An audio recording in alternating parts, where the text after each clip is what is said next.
I would like to announce that a quorum is present. The meeting is duly called, and a notice of the meeting has been posted in accordance with the Texas Open Meetings Act. The time is 6 p.m. The following board members are in attendance: Catherine Sells, Dr. Buddy Bonner, Sheila Taylor, Allison Lasan, Michelle Akateb, Dr. Stacy Barker, and Jenny Prosnick. I've asked board member Allison Lasan to lead us in prayer. Please join me if you would like. Heavenly Father, we come before you today seeking your presence and guidance as we gather for this meeting. We know that the topics we are about to discuss may stir strong feelings and differing opinions, but we ask for your wisdom to guide us through these challenging conversations. Grant us the patience to listen to one another with respect and the grace to speak with kindness. Help us to remember that above all, we are here to serve our students, our families, and our community. May your spirit of peace rest upon this meeting, calming hearts that may be anxious or upset, and opening minds to seek common ground for the greater good. Remind us that even in our differences, we are all working toward the same goal, the success and well-being of every student in our care. We lift up to you the students, staff, and families who may be affected. Let our actions reflect your love and compassion. We pray this in your holy name. Amen. Please join us in the Pledge of Allegiance and the Texas Pledge. I pledge allegiance to the flag of the United States of America and to the republic for which it stands, one nation, under God, indivisible, with liberty and justice for all. Honor the Texas flag. I pledge allegiance to thee, Texas, one state, under God, one and indivisible.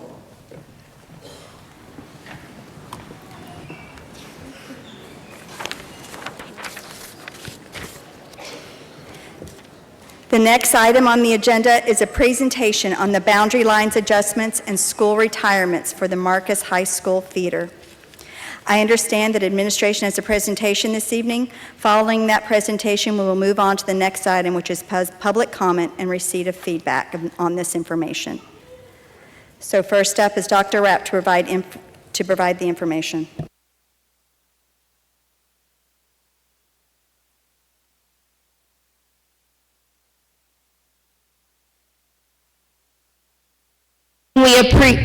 Yes, thank you. All right, let's try that again. Good evening, everyone.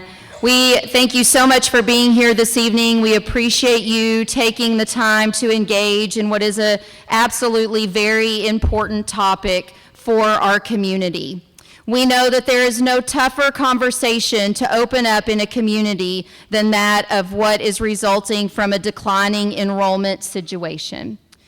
So very humbly tonight, I bring forward the details of a proposal that would ultimately address the enrollment decline that we are seeing happen in Lewisville ISD.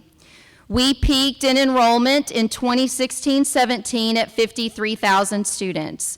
And we are now currently at 47,000 students, and our demographer projects that over the next 10 years, we'll be at about 44,000 students, and typically we fall actually a little bit less than what the demographer projects. So that could be anywhere between 44 to 43 to 42,000 students. And because in the state of Texas, the school funding formula is based on how many kids you have, as your enrollment declines, that definitely impacts the amount of funding that you have as a district. And so this proposal tonight addresses, first and foremost, the enrollment decline that we are seeing in our school district. During our fast growth period, our school district built a lot of schools. And so now we're on the other end of that continuum, having to go back and take a look at all of the schools that were built during that fast growth period and how much capacity we have versus the enrollment that we currently have and are projected to have over the next 10 years. This proposal also addresses the current and projected utilization of space in neighboring schools. These proposals are by feeder pattern as they take a look at schools within the feeders. And we know ultimately, because our staffing models are based on enrollment, when a school has anywhere from 540 to 550 students or more, a school gets access to additional specials classes and additional counselors and assistant principals. And that makes the experience for our students across our district sometimes vary at the elementary level when one school has specials that another school does not. We also know with the current economy that we have to take a look at how much it costs to operate the number of buildings we have as costs continue to rise. And then we also know ultimately if a decision is made to retire any schools that our school board has several options available to them. That could be repurposing buildings or leasing a building to generate additional revenue or selling the land or the building to generate additional funds. So this school retirement proposal regarding Highland Village Elementary, the retirement of Highland Village Elementary impacts the neighboring schools of McAuliffe and Heritage. Students at Highland Village, McAuliffe, and Heritage all currently are zoned for attending Briar Hill Middle School. And this retirement proposal would continue to ensure that students continue on to Briar Hill and to Marcus High School. In the early 2000s, Highland Village Elementary had 450 plus zoned students. It now has 276 zoned students. McAuliffe has a capacity to hold between 573 and 726 students depending on the use of open classrooms. As our enrollment has declined across the school district, classrooms have begun to be used in different ways. Classrooms that once held a class of 22 learners at a grade level. Heritage can hold almost over 1,000 students depending on the use of classrooms as well. This proposal does not displace any current students who are zoned for McAuliffe or Heritage or any students currently attending these schools on a transfer. So the new projected enrollment for McAuliffe Elementary with this proposal would be 629 students. Its current enrollment is 507. In the early 2000s, McAuliffe had a student enrollment of over 600 students when our school district was in that fast growth time period. It currently has 358 zoned students. With this larger enrollment, as I said, staffing models, the larger your enrollment, the additional specials that you get. So the school would have a STEM specials rotation. And again, current students zoned to McAuliffe Elementary would remain zoned to McAuliffe. For Heritage Elementary, the new projected enrollment is to be 736 students. In the early 2000s, Heritage had an enrollment of over 750 students, and it currently has 364 zoned students. This campus already has an additional STEM specials rotation since it serves some of our pre-K students. Students who are currently attending Highland Village on a transfer in this proposal would be given a transfer space at Heritage Elementary. If a family was not wanting to utilize that transfer space given at Heritage, then they could apply to transfer to a different school within our school district or return to their zoned neighborhood campus. With this larger enrollment, there would also be another specials teacher added, along with additional counselor and assistant principal. Current students zoned to Heritage Elementary will remain zoned to Heritage Elementary in this proposal. It is not uncommon in our school district that over time, not associated with the retirement of a school, we do have to relocate special education programs. At the elementary level, we do not have every special education program that we offer at all of our elementary schools. And so we understand when you relocate a special education program, we are aware that you need to work on keeping the students and the staff together in those programs. And so with the relocation of this proposal, it is proposed that the BIC classes at Highland Village would be relocated to Heritage, and the ALS programs at McAuliffe would be relocated to Heritage. So the new boundary map for the Marcus feeder with these changes, Highland Village is divided up between the purple section that would be proposed to go to McAuliffe, and then the light tan section that would be proposed to go to Heritage.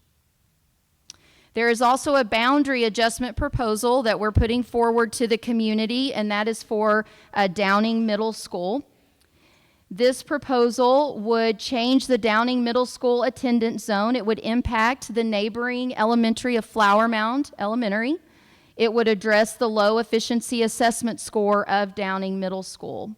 The optimal capacity for Downing is 865 students, and the current enrollment is 503 and is forecasted over the next 10 years to be somewhere between 500 and 600 students. Currently, Flower Mound Elementary is a split feeder between Downing Middle School and Lamar Middle School. And so this proposed boundary change would have all students from Flower Mound Elementary School zoned to Downing Middle School. So the new projected enrollment at Downing would be 634 students. This would be the area east of Long Prairie Road and west of Morris that would now be zoned for Downing. Students who are currently sixth graders at Lamar that could be impacted by this zoning to Downing would be able to request a transfer to stay at Lamar for their seventh grade year. And then according to board policy, students who are currently in seventh grade and would be going into eighth grade would have the option to continue attending Lamar or to attend the new school their area is zoned for, which would be Downing Middle School. Any siblings that are related to a rising eighth grader that's grandfathered to stay at Lamar, in this case, would also be able to stay as well. So this proposed boundary map on the left, it shows the Flower Mound Elementary proposed boundary, and then on the right, it shows the changed proposed Downing Middle School boundary, the pink section that is there on the left that was currently in the Lamar boundary would now be the section that would be proposed to move to Downing Middle School, but belongs to Flower Mound Elementary. We are putting all of these listening tours on the internet, so this is being recorded this evening. It will be posted to the CEC website. Our proposal presentations are, of course, already available to everybody on our website as well, and we will be sharing all of our follow-up communication as we gather up all of the input and feedback that is happening across all of these listening tours, and we will post that for the entire community to see also. And Madam President, with that, I'll close my presentation. Thank you, Dr. Rapp. Public comments are next on the agenda. The sole item on our agenda today relates to potential boundary line adjustments and school retirements in the Marcus High School feeder. We are here to listen to your feedback and input about this specific topic. Comments on other topics or about potential changes in other high school feeders will not be permitted at this meeting. We are here to listen to you, but please understand that we're not able to respond directly to comments or questions posed by speakers. I know that many of you have stepped away from your evening responsibilities to be here and give your input. And we understand that your time is valuable. To ensure that we can get to each speaker within a reasonable period of time, the following procedures will apply to public comment. Each speaker must have registered to speak online by 12 noon yesterday, Wednesday, November 13th. Speakers who registered online should have checked in with the staff by 6:30 p.m. and received an assigned number indicating the order they will speak. If you have not checked in, you will need to check in now. I will call speakers up to the microphones in numerical order. This is the odd microphone over here. This is the even microphone. We will hear comments first on potential boundary line adjustments. Once those comments are complete, we will hear comments on potential school retirements. Each speaker will be given 3 minutes. When your number is called, please make your way to the front. We will call speakers up 2 at a time so that the next speaker is ready to move to the podium when their turn comes. Please respect each speaker's opportunity to be heard and for the board to hear them, and refrain from any disruption during or in between speakers. Return to your seat once your time has expired so the next speaker can get to the podium. Please limit your comments to the potential actions directly impacting schools in the Marcus High School feeder. We ask you to focus on your campus only and refrain from disparaging or negative remarks about other campuses. Please be courteous and respectful to others in making your comments. Finally, We want to thank each of you for being here. The sole purpose of this meeting is to share information with you and to hear your input about these important issues. We love that you love your schools, and we are very appreciative of those who have reached out to the board and staff via email or other means to express themselves respectfully about these difficult issues. For each speaker, I ask that before you start speaking, you state your name. Speakers 1 and 2.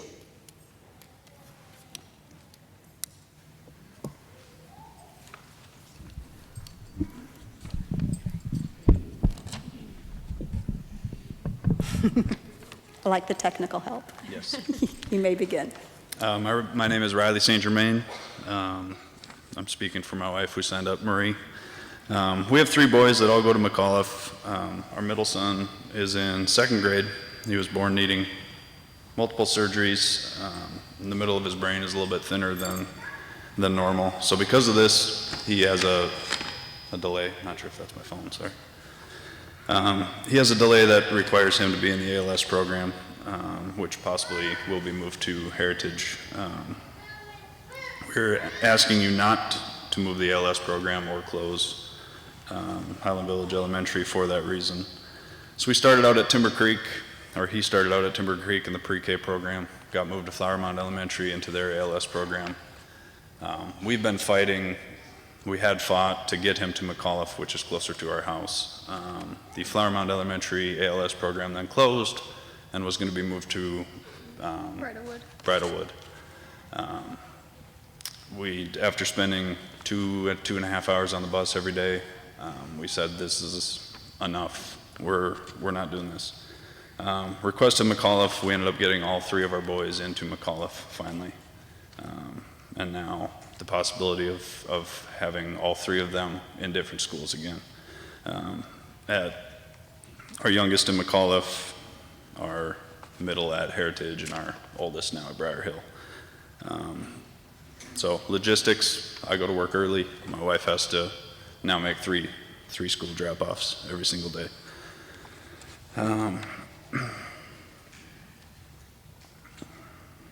So our middle son would have to start all over again. Now this is, again, a child that doesn't look like all the other children.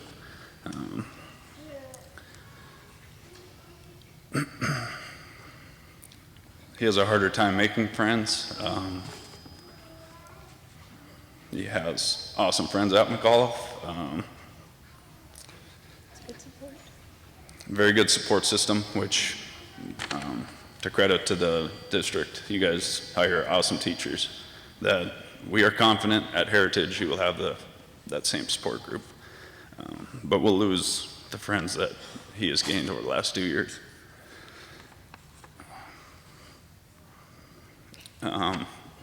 In the presentation, it was stated that no students would be displaced from McAuliffe, but a program would. Well, that program has our son in it, who is one of the students.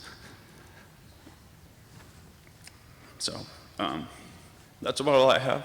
So I appreciate it. Thank you for your time. Thank you.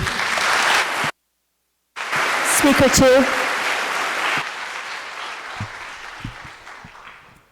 Good evening, members of the school board. My name is Jessica Nunley. I'm here tonight to express my deep concern and strong opposition to the proposed move of the academic life skills class from McAuliffe Elementary to Heritage.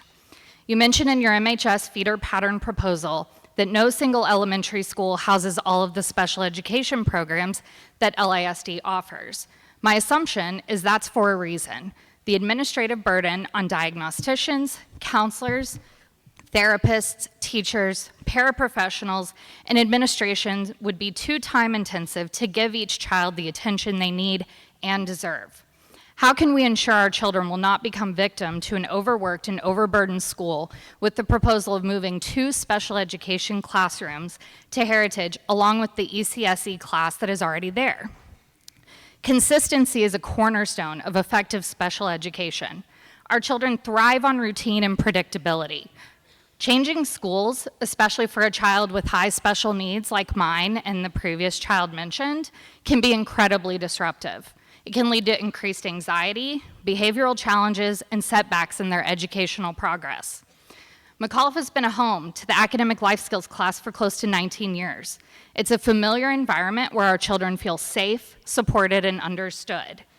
The entirety of McAuliffe, from the front office personnel to teachers, aides, staff, administration, and even the students, have a deep understanding of our children's unique needs and have consistently provided excellent care in education. Neurotypical children have a plethora of choices when it comes to schools and extracurriculars. Special education students, unfortunately, have very limited options for academics and extracurriculars. This proposed move further restricts their choices and limits their opportunities for success. We can't even apply for a transfer if there's not a class available for him to stay at McAuliffe. I understand that decisions like these are complex. However, I urge you to consider the impact on our children and prioritize the needs of our most vulnerable and undervalued students. McAuliffe Elementary is proven to be the right fit for our children for almost 2 decades. It's a place where they feel safe, valued, and empowered. While I know that the ALS classroom may be a very small group, I implore you to prioritize their needs. They deserve the same opportunities and support as any other child. I respectfully request that you reconsider this decision and keep the special education class at McAuliffe. I truly believe my child's success depends on it. Thank you. That concludes the speakers for the boundary adjustments. I'll now be calling up the speakers and recording to the retirement. Speaker 4 and Speaker 5.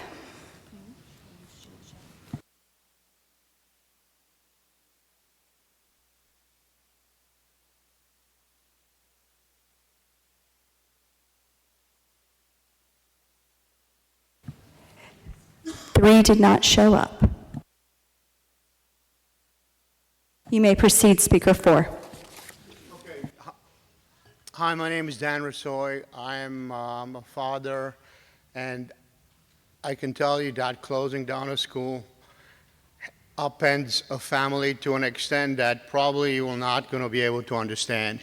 There could be single mothers who are going to have to change their morning routines. They could be losing their jobs.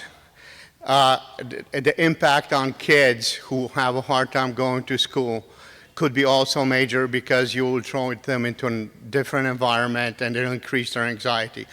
This is a people business, right? We are your constituents. We are your customers. The number one consideration for this should be, what is it going to do to people, children and families, right? Now, I have a question for you, right? You mentioned that these moves are necessary because the enrollment fell from 53,000 to 47,000, right? Which is a drop of 11%. I looked at historical budget of LISD, and from 2019 to 2024, the instruction budget increased from $290 million to $328 million this year, which is an increase of 12%, right? So I'm trying to think, is it incompetence or negligence when you are faced with a decrease in population of 11%, yet you plan the salary up by 12%? And now you are coming and asking us, you are asking to uproot families, right?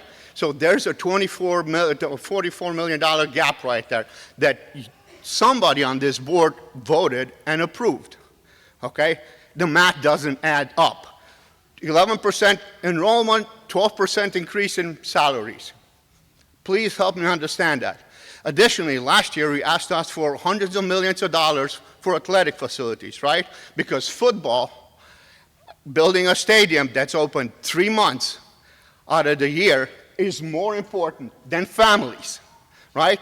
And people whose life you're going to upend and you're going to mess up because you failed to be good stewards of our money. 11% decrease in enrollment, 12% increase in student payrolls. Please help me understand How does that make sense? It doesn't. Thank you. Speaker 6, please make their way to the podium. Speaker 5. Thank you. My name is Aaliyah McGill, and I'm a parent of a first grader at Highland Village Elementary and also a senior here at Marcus. My family moved in 2023 during the summer to a neighborhood across the street from Highland Village Elementary, so my incoming kindergartner could attend Highland Village Elementary for her entire elementary career. As a homeowner who put a large investment into our home so she could go to a specific school for her entire kindergarten career, or her entire elementary career, I feel really disheartened that the board would try to make this decision right now. I don't understand the speed of it. I feel like this decision has come very quickly without backup for why it's so fast. I feel like giving us some kind of notice for a potential for, not this coming school year, but the following school year would have been a better plan than saying immediately this is for next school year. I understand budgets, I work in finance, but to me that doesn't make sense. And the thing I want to point out is that Highland Village Elementary is surrounded on all sides by homes. There is no vacant land around the school. It is all homes, is residential. Those homes all feed into that school, and most of the children who attend the school either walk or ride to school. For my family specifically, moving her to McAuliffe would make a particular hardship on us because my husband and I both use Highland Village Elementary we drop her off and we go on our way to work in the morning.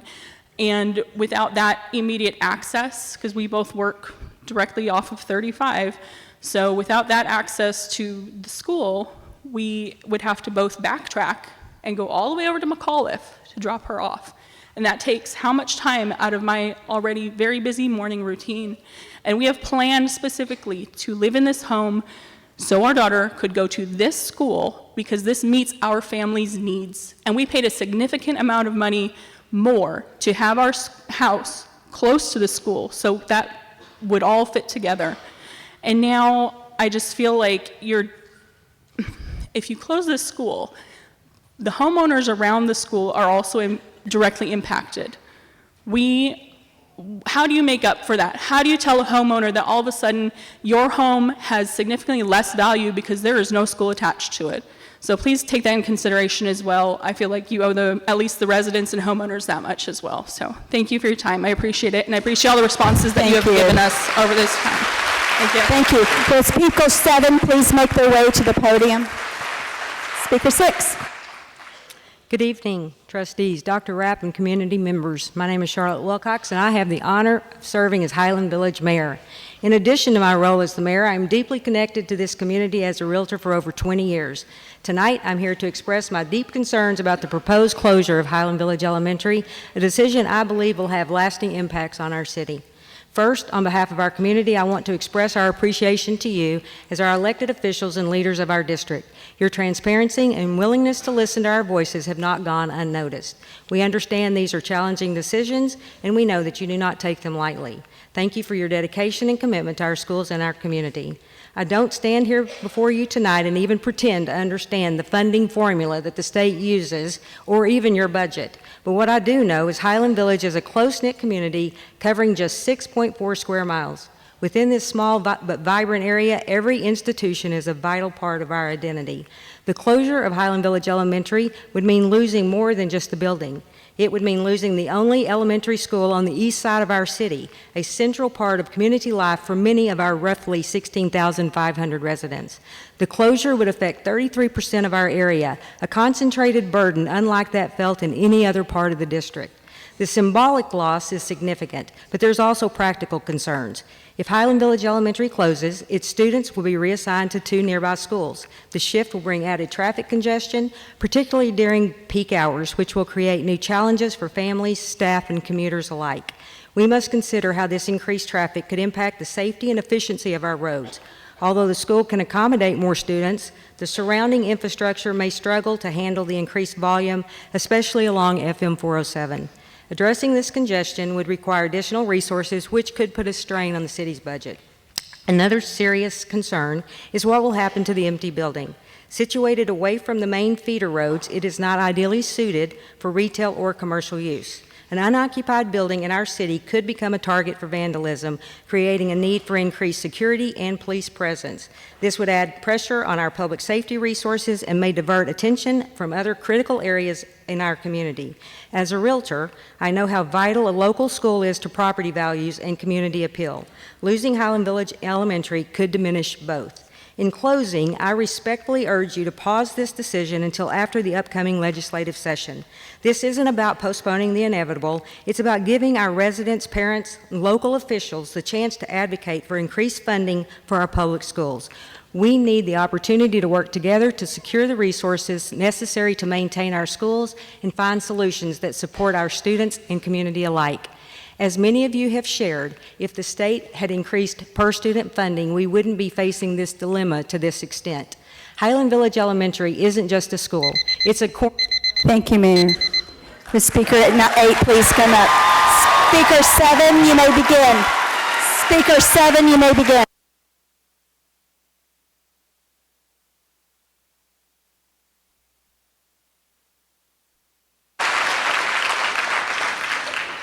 Good evening, Dr. Rapp, LSD Board, various faculties and administration, invested parents, and neighbors. Thank you for your time and for giving me the opportunity to share from my heart. You have a very hard decision ahead of you, and I want you to know that me and my family are praying for you, that the God of heaven and earth will grant you wisdom, discernment, and peace. My name is Coy Crawford. I'm in the 4th grade at Highland Village Elementary. Tonight, I'm here to respectfully request that you keep my school open. It may make sense on paper to cut cost here, but you will be losing a lot of value by cutting our school. Highland Village Elementary School is a valuable asset to this community because HVE creates community. My family and I moved here 2.5 years ago from Mississippi.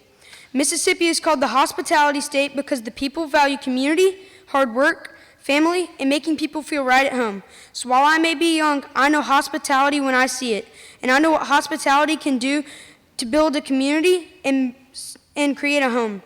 Mississippi was the only home I had ever known until I came to HVE. All of my family, friends, and teammates are from Mississippi, and moving here has been the hardest thing that's ever happened to me. I think about it all the time. My first year here was really hard. I was an outsider, I talked different, I used different words, and I didn't know anyone. But Miss Mitchell, Miss Diglia, Miss Archer, and so many others went out of their way to make me feel at home.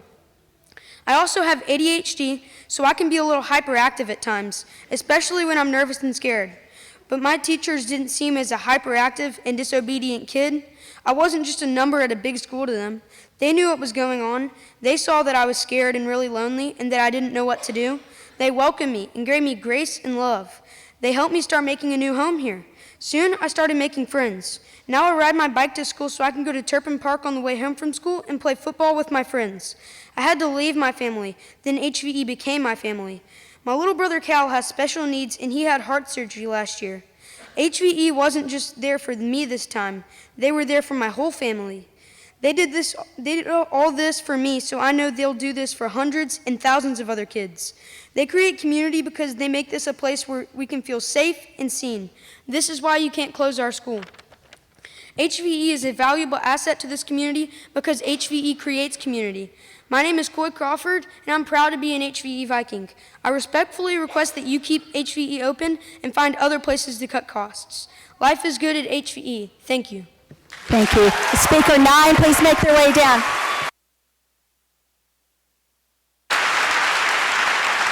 If you continue to hold long applauses, you are only going to cut into the speakers' times and our inability to hear from them.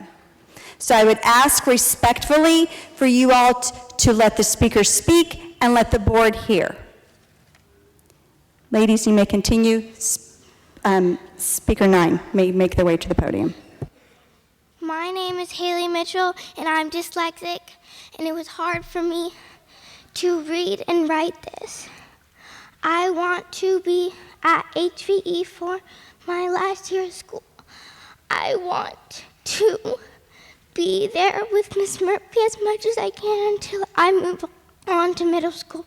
I feel safe at HVE, and I want every kid to have a turn to get to go to 5th grade. Every teacher loves and cares about me. I love all the teachers at HVE. Hi, my name is Kylie. I've been at HVE through 2nd through 5th grade. I was very nervous to come up here and speak in front of all of y'all, but I would do anything for HVE. I'm here to talk about HVE and how it has impacted me through all the years. My 2 little sisters went to HVE. My little sister Riley loves her class and loves her teacher. She's having the best time in kindergarten. My other sister Haley loves going to school every morning and seeing all the teachers who just help her every day when she needs it. Before I moved to HVE, I went to 2 other elementary schools. When I started at HVE, I was so excited to go to school again because my teachers loved me and they were so great. I just want to thank a couple teachers, Miss Phillips, Miss Murphy, and Miss Sturmeyer. I want to thank Miss Phillips for everything that she has done. She's always helped me get caught up on my work. She always made learning easier for me. I want to thank Miss Murphy because when I was going through a hard time, she always asked how she could help. She helped me learn so much in 2nd grade. When I was in 2nd grade, I went through something no child should ever have to go through. Miss Murphy and every other teacher at HVE made me feel loved every day when it was a bad day. I also want to thank Ms. Sturmeyer. She's always made learning fun to go to school every day. I want to be able to go back and walk through HVE and when I graduate like every other LASD student got to do. Thank you. Excuse me, were you number 10? I was number 8. You were number 8. Okay, just making sure. Sorry. Would member 10 make their way down? Ma'am, you may go. My name is Lindsay Denahue, and I'm here with my husband Stephen and our 2 boys, Wyatt and Jacob, who proudly call themselves Highland Village Vikings. Highland Village Elementary has been far more than just a school for us. It's been a community, a family, a place where my boys have been able to thrive. I tell people all the time that we hit the jackpot with this school. I wish I would have done so much more because my kids, all the kids at HVE, Mrs. Mitchell and her dedicated staff are worth it. But who knew I needed to? Who knew any of us needed to? Who knew we'd be here tonight, pleading before you in 3-minute increments, asking you to keep a place open that already has so much meaning in all of our lives? Wyatt is in 2nd grade this year with Mrs. Murphy, and Jacob is in kindergarten with Mrs. Hogan, both of which are remarkable women, which is no surprise because the truth is I've never met a staff member at HVE who isn't dedicated, passionate, and genuinely happy to be part of this school. And that's what makes Highland Village Elementary so special. It's a place where Wyatt and Jacob feel valued, where they are known, seen, and given space to shine. In a world where I feel I have so little control anymore, I should at least have a say in my kids' education and the care they receive when they're not with me. My husband and I believe deeply in the education Wyatt and Jacob receive at Highland Village Elementary, and we're committed to what we know is best for them, not for what someone else has decided will be fine for them. Elementary years are some of the most formative in a person's life, shaping their education, social lives, and moral character. These years are critical, and our children deserve a place where they're more than just a number, where their voices are heard and their growth is encouraged. Highland Village Elementary is that place. If we wanted our boys at a larger school, we would have transferred. If we wanted a specialized STEM program, we would have chosen one. But we chose Highland Village Elementary because it's a place where the staff has the ability and the passion to nurture them, treat them as individuals, and keep them or help them grow in ways that are meaningful and unique. That's what we want for our kids, a true educational community, not just an institution. To say I don't like public speaking is an understatement, but here I am because I feel I have no other choice. I'm here tonight because I believe in Highland Village Elementary. I believe in Mrs. Mitchell, her incredible staff, and every child in our school community, and I will fight with everything I have to keep it alive. I understand that this is a difficult decision, but it doesn't feel like it's being made for the right reasons. These decisions affect real people, real kids whose lives and education depend on it.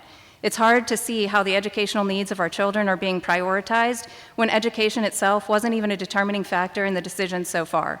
At the end of the day, our kids trust us, the adults in their lives, to make the right decisions for them, to do what's best and fight for them any way we can.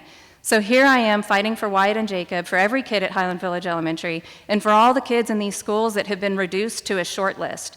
They're more than that. We all are. So I ask you to please reconsider closing Highland Village Elementary. Thank you. Would Speaker 11 make their way down? Ma'am, you may begin.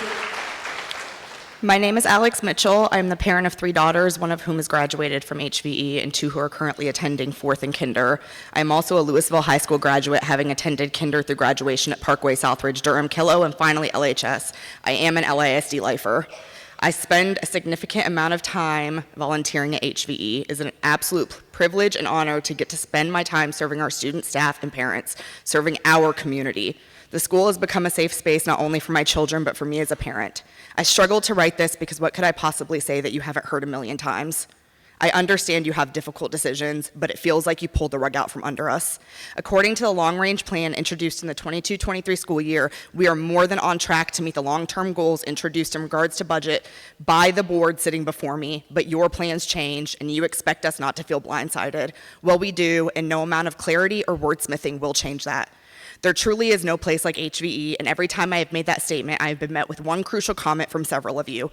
It is not the 4 walls that make Highland Village Elementary special, and to that I say, you are absolutely right. It is not that building we are fighting to save. It is our community. It is the collection of educators and staff that have been so carefully and thoughtfully procured over the years. That building means nothing without the people inside. My children are thriving at HVE. My oldest attended 2 elementary schools prior to HVE, one in LISD that were not even close to the caliber of education or love she received at HVE. As she mentioned, she went through a horrifically tragic event at 7 years old. Miss Murphy and the entire school rallied around not only her, but our entire family. Every person in that building knew her name. Every adult in that building showed her love, kindness, and compassion on her darkest days. She was not one of 700 students. She was not a dollar sign. She was a living, breathing child and absolutely treated as such. This has brought so many HVE families together. Driving through our neighborhoods and seeing signs and ribbons tied to our trees has been nothing short of inspiring. I do not feel like part of one LISD right now. However, I do feel like I am part of Highland Village in a big way.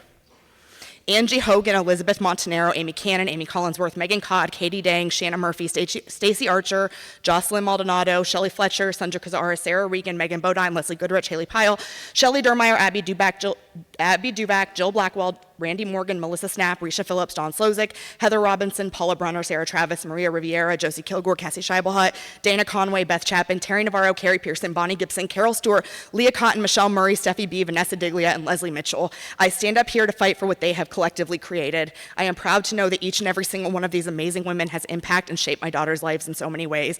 I am proud to be a Highland Village Viking. Thank you. Will Speaker 12 make their way? Ma'am. My name is Rachel Loesch. I moved to Highland Village less than a year ago with my husband and our 2 little boys. We're an example of the families with young kids who are increasingly moving to this neighborhood because of this school. After over a year of research, touring schools in multiple districts, charter schools, private schools, and learning about homeschool and enrichment programs, we chose Highland Village Elementary as a school that met all the characteristics we felt would set our son up for success. A place where teachers genuinely care about each child, where all of the staff would know his name, and where he wouldn't feel lost in a sea of hundreds of strangers. We purchased a home in walking distance from the school and made sure we settled in before our oldest started kindergarten to avoid him needing to change schools, since we're aware of how much change affects the educational and emotional development of young children. My son, who in preschool said he had a stomach ache and was nervous every morning, is thriving. When he started HVE back in August, we hoped for the best and prepared for the worst in terms of his adjustment to kindergarten. He came home that day and every day since, eager and excited to go back the next day. He loves school, and because of that, he loves learning. I've been blown away with how much I've witnessed his confidence in himself and enthusiasm about going to school grow since the day he started. Professionally, I've worked in vocational education for over 15 years as an educator, campus director, and regional director where I oversaw 9 schools. Through this experience, I learned that the determining factor of a school's success is the most difficult part to achieve. It's the internal culture created by leadership and emulated by everyone. The culture is represented by the students taking pride in their school, being excited about what they're learning, and having a strong sense of belonging.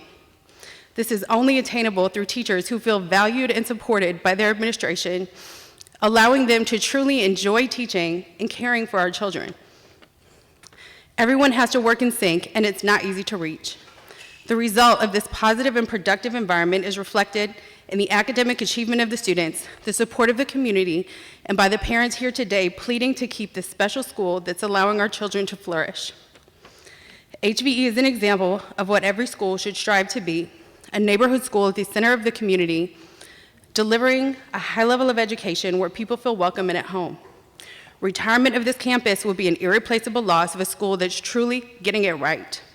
In a time of increasing doubt in public education and the availability of alternative options, closing this highly effective campus would clearly send the message that the best interest of the student is not a priority of LISD, which I sincerely hope and believe is not the case. Thank you. Thank you. Will Speaker 13 make their way? Speaker 12. My name is Ryan Ritter, the numbers guy, as some in the HVE community have called me. Tonight, though, I'm not focused on numbers, but a warning. During a pre-K parent-teacher conference, my parents were given advice from a massive advocate of public schools that she never thought she'd give. My hometown district wouldn't sufficiently challenge me. They should send me to private school. And so I never went to school in my community and with my neighbors, and thus never really kept my childhood friends. The quality of education that my boys receive in their community at HVE is as good, if not better, than what I received at private school at their age. I don't believe I received what my pre-K teacher envisioned until I attended high school at Dallas Jesuit. Quite frankly, it was the first school I went to that echoed what I see at HVE: retaining and recruiting quality teachers, counseling for students, requirements for the arts, and superb leadership. At Jesuit, I finally felt like part of a community, but only partially. Everything and everyone was still a 30-plus minute drive away. My kids receive not just an education at HVE, but a home in their community. They are transfers from just outside HVE's boundary, but still a quick bike ride from their friends' houses. They play sports with current and future classmates. They see familiar faces when we are out and about. LISD is on the precipice of throwing this away. Throughout this process, I've seen cracks develop within our community and inside sown the seeds of distrust towards the board and the idea of one LISD. Don't let these seeds blossom by splitting the HVE community across two different schools. If you sow that discord today, you will reap an attendance famine should Governor Abbott achieve his voucher dream. Well-meaning parents gain a discounted temptation to leave LISD in hopes they can go back to the way things once were. Or, as I've seen so many times growing up in DFW, families continue to sprawl to the next hot developing community. I sat at Monday's board meeting when Rocky from Zonda presented updated demographic data. He stated the students were here, but LISD only captures 85% of them. However, those 85% are retained at a near perfect rate. Focus on capturing the other 15%. Do not rush to cripple the communities you serve because of fear or what might or has been. Ms. Prosnick, you stated Monday night that the board gave a well-deserved one-time payment for staff that we can no longer count in Austin. We have to count on ourselves, but you did more than that. You decided, no, you committed back in June to find a way to get that done. Come December, you must commit to do the same for your students. In doing so, you'll find committed parents that fight by your side in Austin. Your staff will remain committed to LISD, even if Austin pulls the rug again, because they are committed to their students' success. Or you could continue on this so-called efficiency course with data that is void of any consequence from campus retirement, until one day you too have a public school advocate telling a parent of a promising young student to leave LISD. The choice is yours. Thank you. Will Speaker 14 please make their way? You may begin. My name is Randy Beebe. My wife and I are products of LASD schools. We both attended LASD schools from elementary through our high school graduation in 2009. I also work for a municipality, so I understand the formality of listening tours. As a long-term member of this community, I urge you not to let tonight just be a formality, but a true opportunity to hear from people who will be directly impacted by your decisions. Tonight, I ask you to listen to the voices of everyone in this room to keep Highland Village Elementary open. Using numbers and data to craft your message is an art. The messenger must understand the optics of the numbers and when it is important to highlight a figure by using a percentage or by using an actual dollar amount because illusions can either soften a blow or push an agenda. Currently, LASD is facing a $4.5 million deficit, which LASD has done an amazing job of highlighting the dollar figure, as it sounds a lot like a lot of money to an average American. A $4.5 million deficit out of a $561 million budget means the district is at an 8% deficit, a 0.8% deficit. This is less than 1%, or as a member of your board is described on their Facebook page, a deficit this small is closer than a gnat's eyelash. So I ask you, LASD, is your children worth more than a gnat's eyelash? Are we really going to retire 5 campuses, displace thousands of students, along with countless staff members over a gnat's eyelash?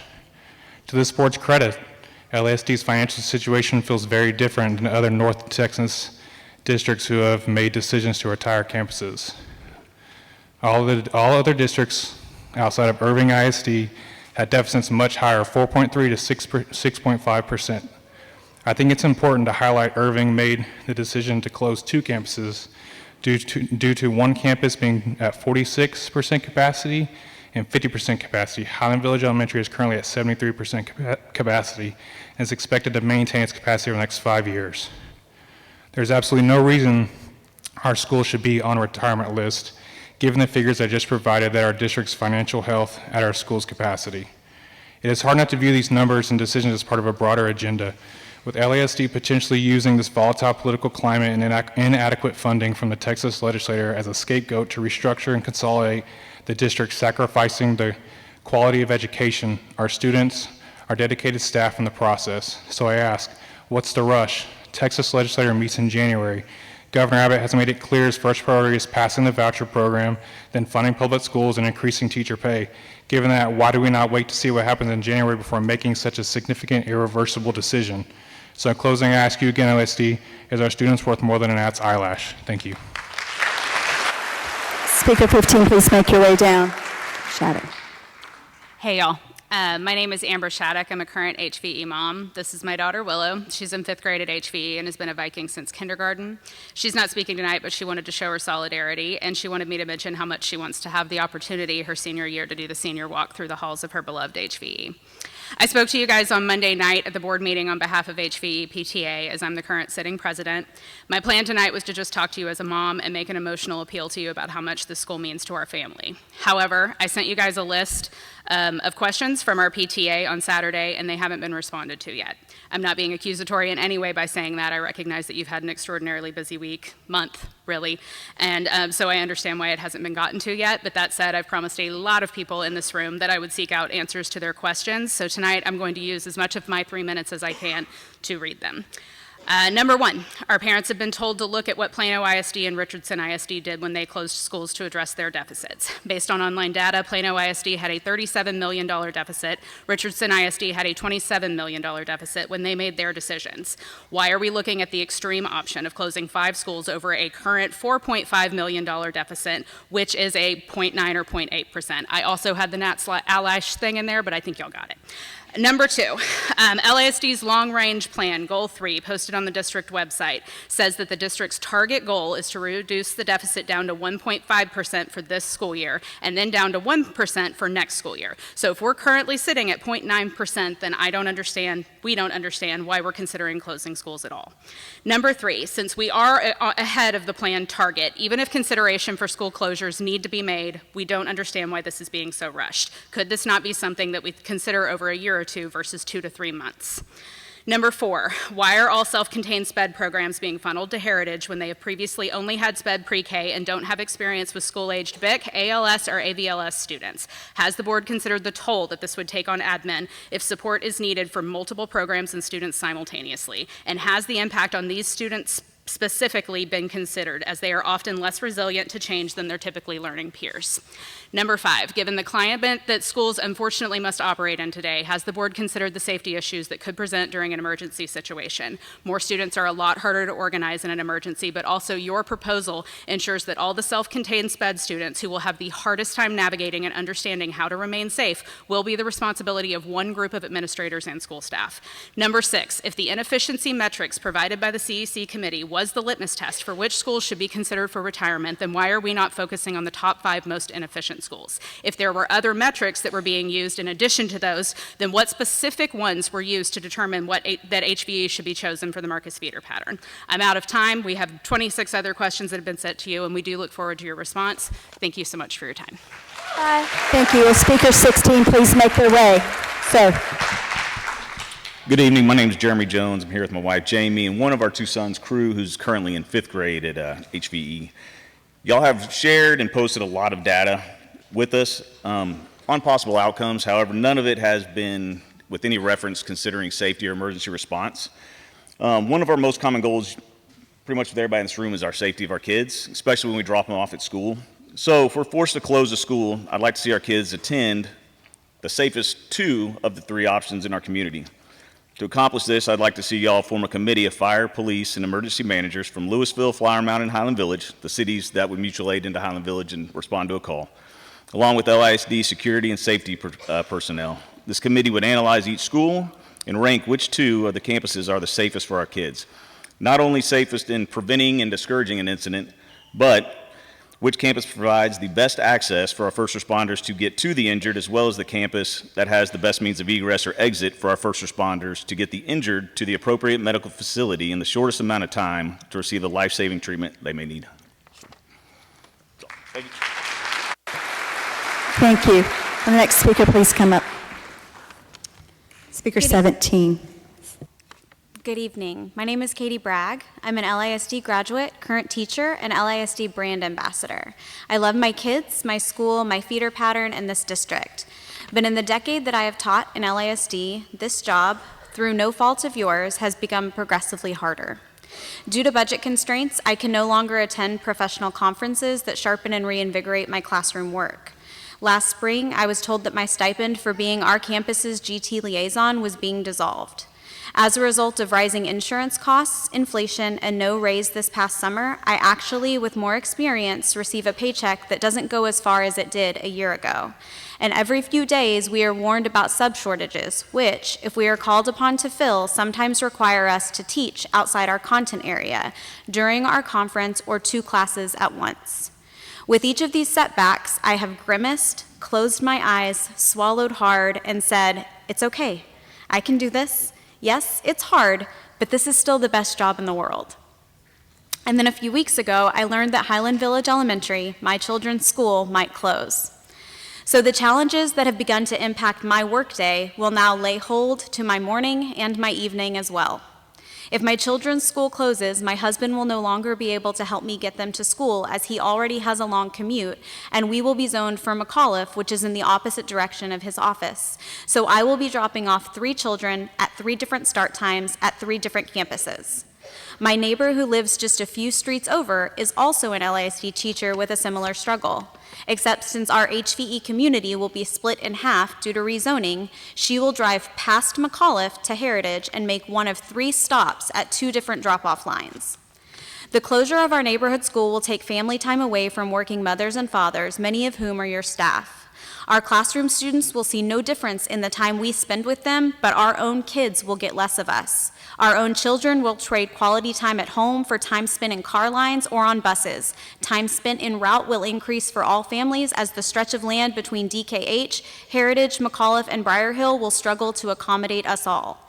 Our kids will be required to wake up earlier and come home later. Many will trade pickup games of football after school for picking a seat on a bus. I can't express how defeating that feels. I know teacher retention is important, so I want you to think about the toll these closures are having on your LISD staff members who are also parents. We are already hurt and tired. Now we are doubly pained and doubly weary. If HVE closes, the quality of life for my family will be greatly diminished, so I respectfully request you leave HVE open, which is a source of comfort and light in these challenging days, and focus your efforts on rezoning and recruiting in order to reach efficiency. I greatly appreciate the commitment, effort, and energy you have devoted while navigating these difficult and unprecedented times. Thank you. Thank you. Speaker 18. You may go, sir. Hi, my name is Jack Bragg, but the people of Highland Village Elementary know me as Enthusiastic Jack. I've been going to HVE since kindergarten. I've been a part of the school's choir, Kindness Ambassador, Robotics Club, and filming crew.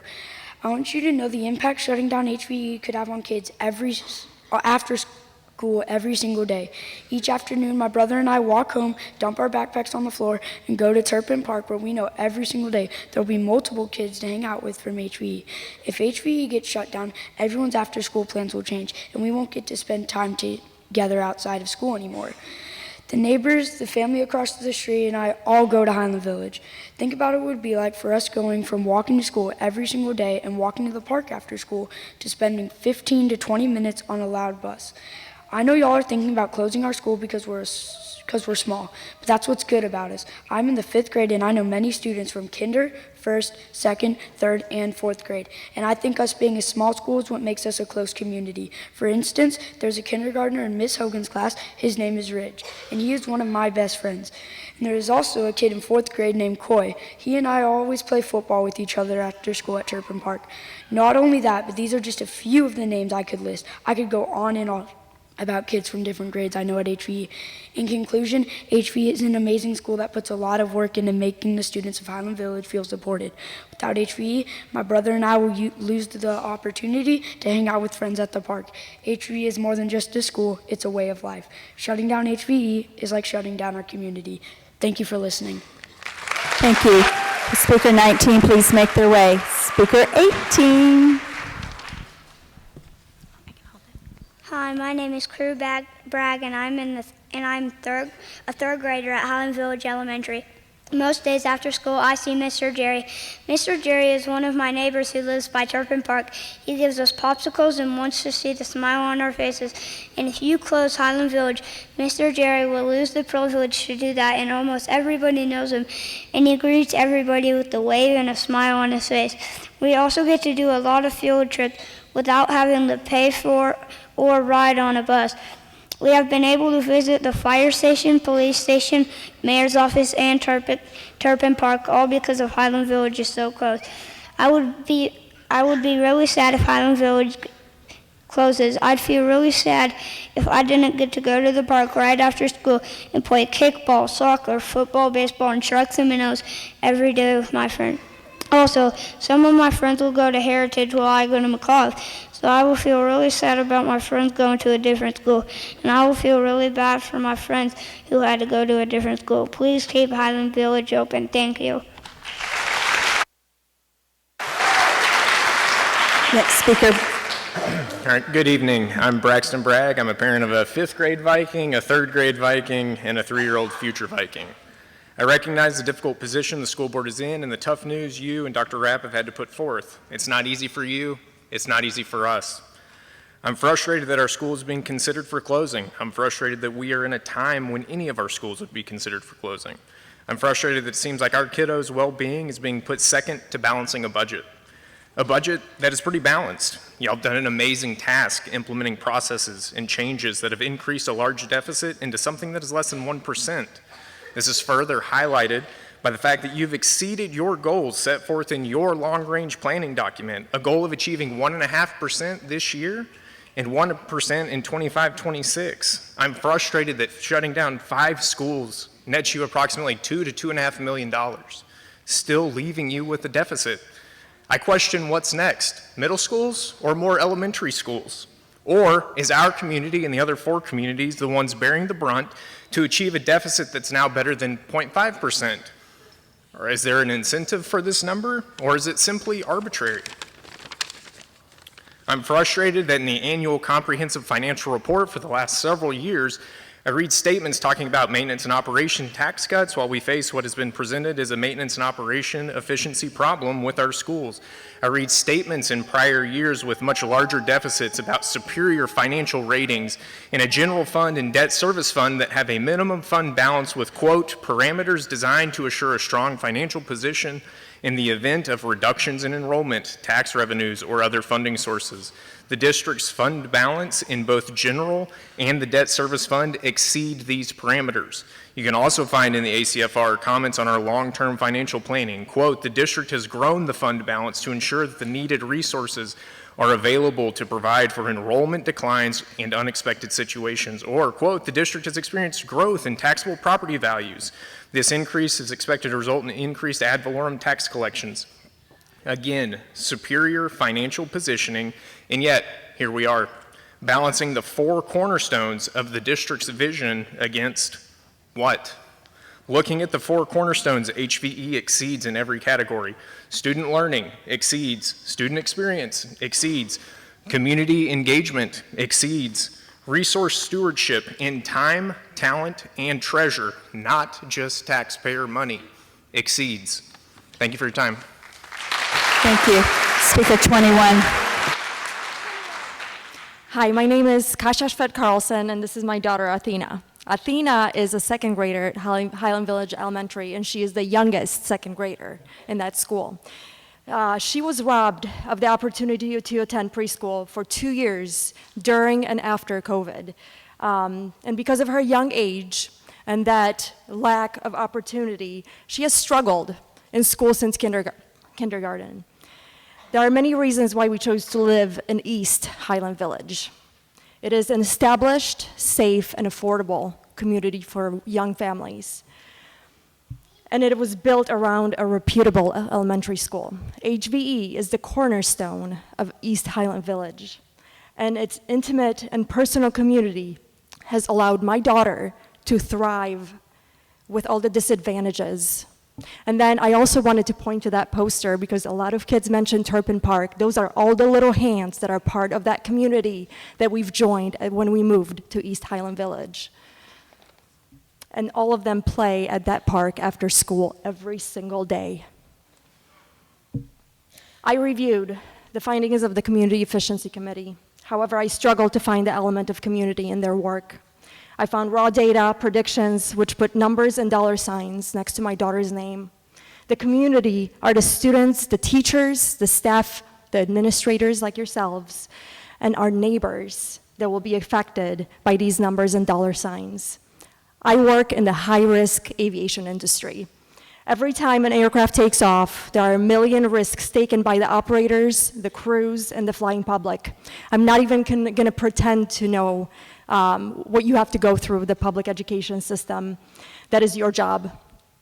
But I take change management very seriously because I understand that the risks and consequences of even the smallest changes can have huge consequences on the flying public, which again is relevant to my industry. The number one priority in the aviation industry is safety. Because we understand that if we take care of our top priority, everything else, including financial stability and the well-being of our community, will follow.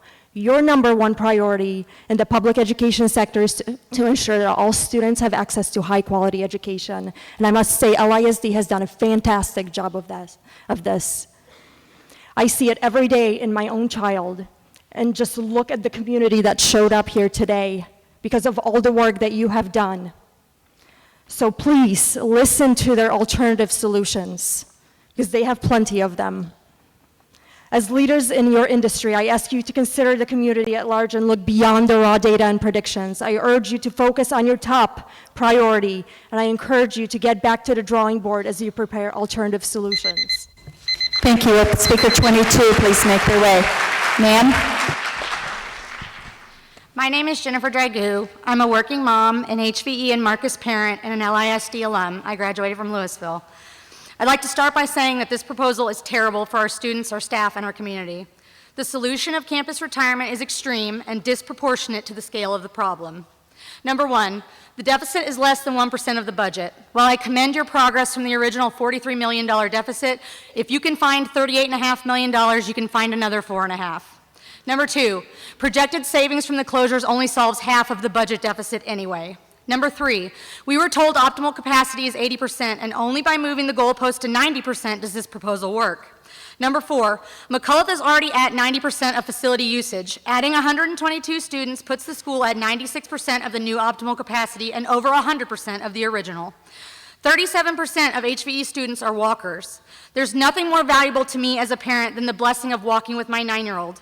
If you close our school, 100% of us will lose that privilege. Number six, more than half of students will pass McCullough to attend Heritage. Traffic is already an issue at the intersection of 407 and Barnett.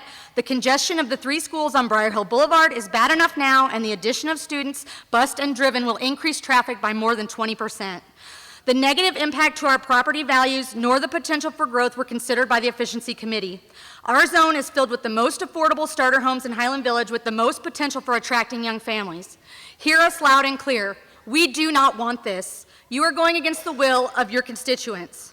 Lastly, we should be efficient with processes and effective with people. Just like we've been reduced to a number and churned through in 3-minute increments for the sake of efficiency, you've reduced our children down to the measurement in dollars and failed to capture the true value of being an HVE Viking. Let me close with this. I'd like to say thank you, genuinely and sincerely. Thank you for waking us up. It's only at the precipice that we find the will to change. We've been sleepwalking through the underfunding of public education for a long time. Use this momentum, use our passion and our love to help enact meaningful positive change in Austin. You have the unique opportunity to be heroes, to save our schools and be the district that ushers in a new era of funding the future and investing in the best interests of our children, not because it is efficient, but because it is the right thing to do. Please consider keeping all 5 schools open in service of the greater good. We are LISD and we are one. Speaker 23. Yep. Hi, my name is Delaney Dragoo, and I'm 9 years old in 4th grade. I've made a lot of memories at HVE, and I'm really looking forward to 5th grade. What I really love about my school is how each teacher is patient, kind, and cares about how you feel. I love how all the teachers greet you by name with a smile and a hug. I don't have a favorite teacher because I love them all. My favorite memory at HVE was when I got a poster from 2nd grade during the last week of school that said, "If you don't know where to start, just write from the heart." But on that day, it was raining, and on the way home, the poster got soaking wet. The colors were all running down the paper. And when Miss Archer found out, she made me a whole new poster because she knew how special it was to me. My best friend Sawyer lives 2 streets over from me, and if our school gets shut down, we would be separated. He would go to Heritage, and I would go to McAuliffe. Sawyer and I raced to see who could get to school first for the last 3 months, and I won't be able to beat him if we don't go to the same school, and that would truly break my heart. Every day, I walk to and from school with my dad, and when my mom is home, we all walk together, and if our school gets shut down, I won't be able to walk with my family anymore. But my mom says that we're going to spend a lot of time together in the car. And personally, I don't mind going to McAuliffe, but I would not want to miss out on 5th grade graduation at the school I know and love. I will only miss 1 year, but the kindergartners and 1st graders will miss out on an amazing Viking experience. I'm very grateful for the time I had at HVE, and I would love if you can consider keeping our school open. Thank you for your time. Speaker 24. You're up. Hi, my name is Hattie Bailey, and I'm 8 years old. And I'm in 2nd grade.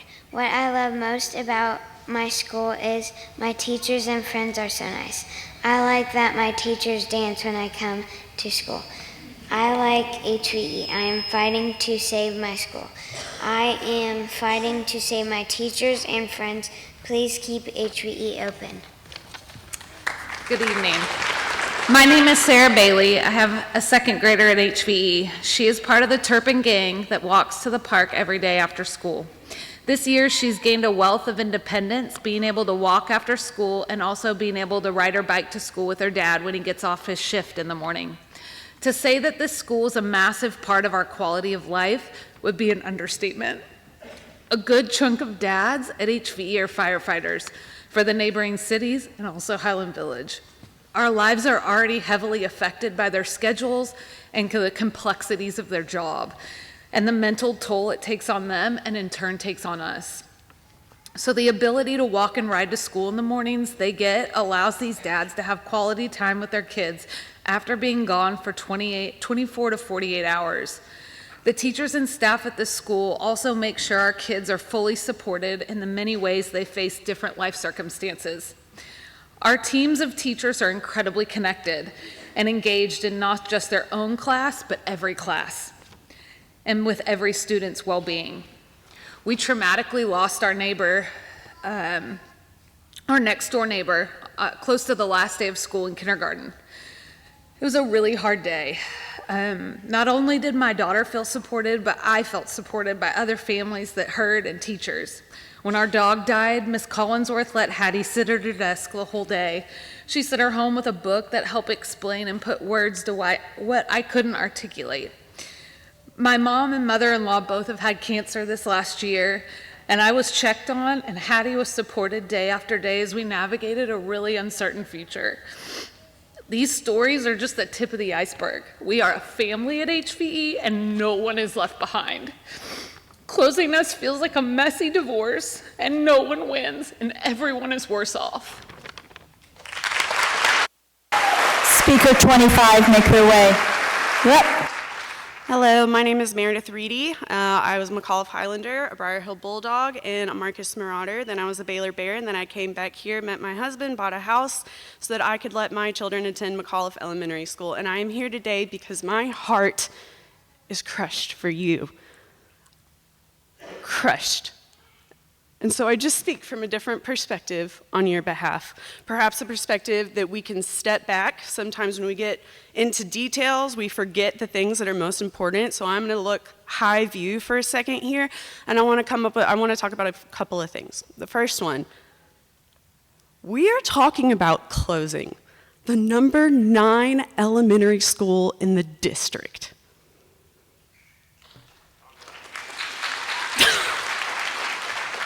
And you're going to affect the number 6 and the number 12 schools who will be welcoming them in, red carpet and all. But this doesn't make sense. I'm just not sure how this school is still on the table. The second thing, dividing these kids, sending half of them, more than half of them to Heritage. Have you done that pickup line? There is a 35-mile-an-hour speed zone, school zone. It's not even 20. There is not even a stoplight. They're not allowed to turn left on 407 until after like 4:30 p.m. There's no other entrance except for that one, and there are 25 patio homes that are about to be built on the other side of the fence. I urge you to do that car line now and then multiply it.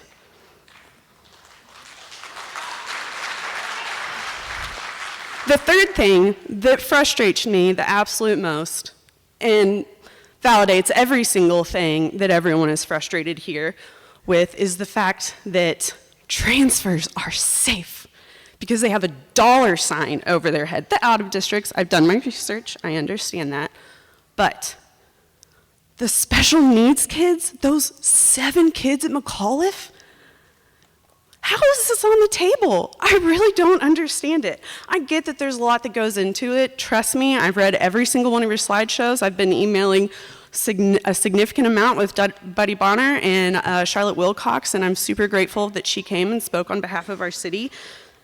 And I get it. This only tells a surface level story, but it tells everybody what they're fearful about public schools is true. That we're selling our souls, that we're headed for demise. You were charged to be good stewards with your resources, good stewards to the community, and nothing says dying community like closing a namesake school on a main road for a community that is thriving. This is wrong. Thank you. Speaker 26, please make their way. Yep.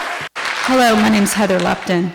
All the buzzwords we keep hearing, deficit, efficiency, projections, as it pertains to our children's futures. So like these other hardworking parents, I delved into the statistics available on the CEC website. For the Marcus feeder pattern, I discovered the optimal enrollment capacity percentage projection for the end of 2028 school year is 71.87%. If HVE is retired, that projected enrollment average only increases to 71.93% for the same time frame. This represents an increase of only 0.06%. To consider such a negligible improvement as justification for retiring a school seems nonsensical. The impact of this decision in our community and children cannot be reduced to this. LISD's 4 guiding principles are clear. The proposal to retire HVE jeopardizes 3 of these principles, while its contribution towards the 4th is negligible. However, since numbers are the main drivers of our children's futures, let's examine how this closure will affect the daily lives of our children. My children, along with their peers, will face an increased transit time of at least 25 minutes each day due to greater distance and traffic. That's over 2 hours wasted every week. Additionally, assuming we retain our spot in the ESD program, They will be spending an extra 30 minutes at school each day, totaling 2.5 hours each week, dedicated to waiting around rather than engaging in productive activities. The impact on their sleep is also concerning. Longer travel times will cut into their rest by at least 30 minutes a day, or 2.5 hours each week. This loss translates to diminished energy and concentration, which are essential for their academic success. Time spent with family, homework assistance, and engaging in quality activities will all be reduced by approximately 45 minutes daily, resulting in a loss of 3.75 hours each week. This decline in family time is an intangible yet significant loss that cannot be quantified merely in numbers.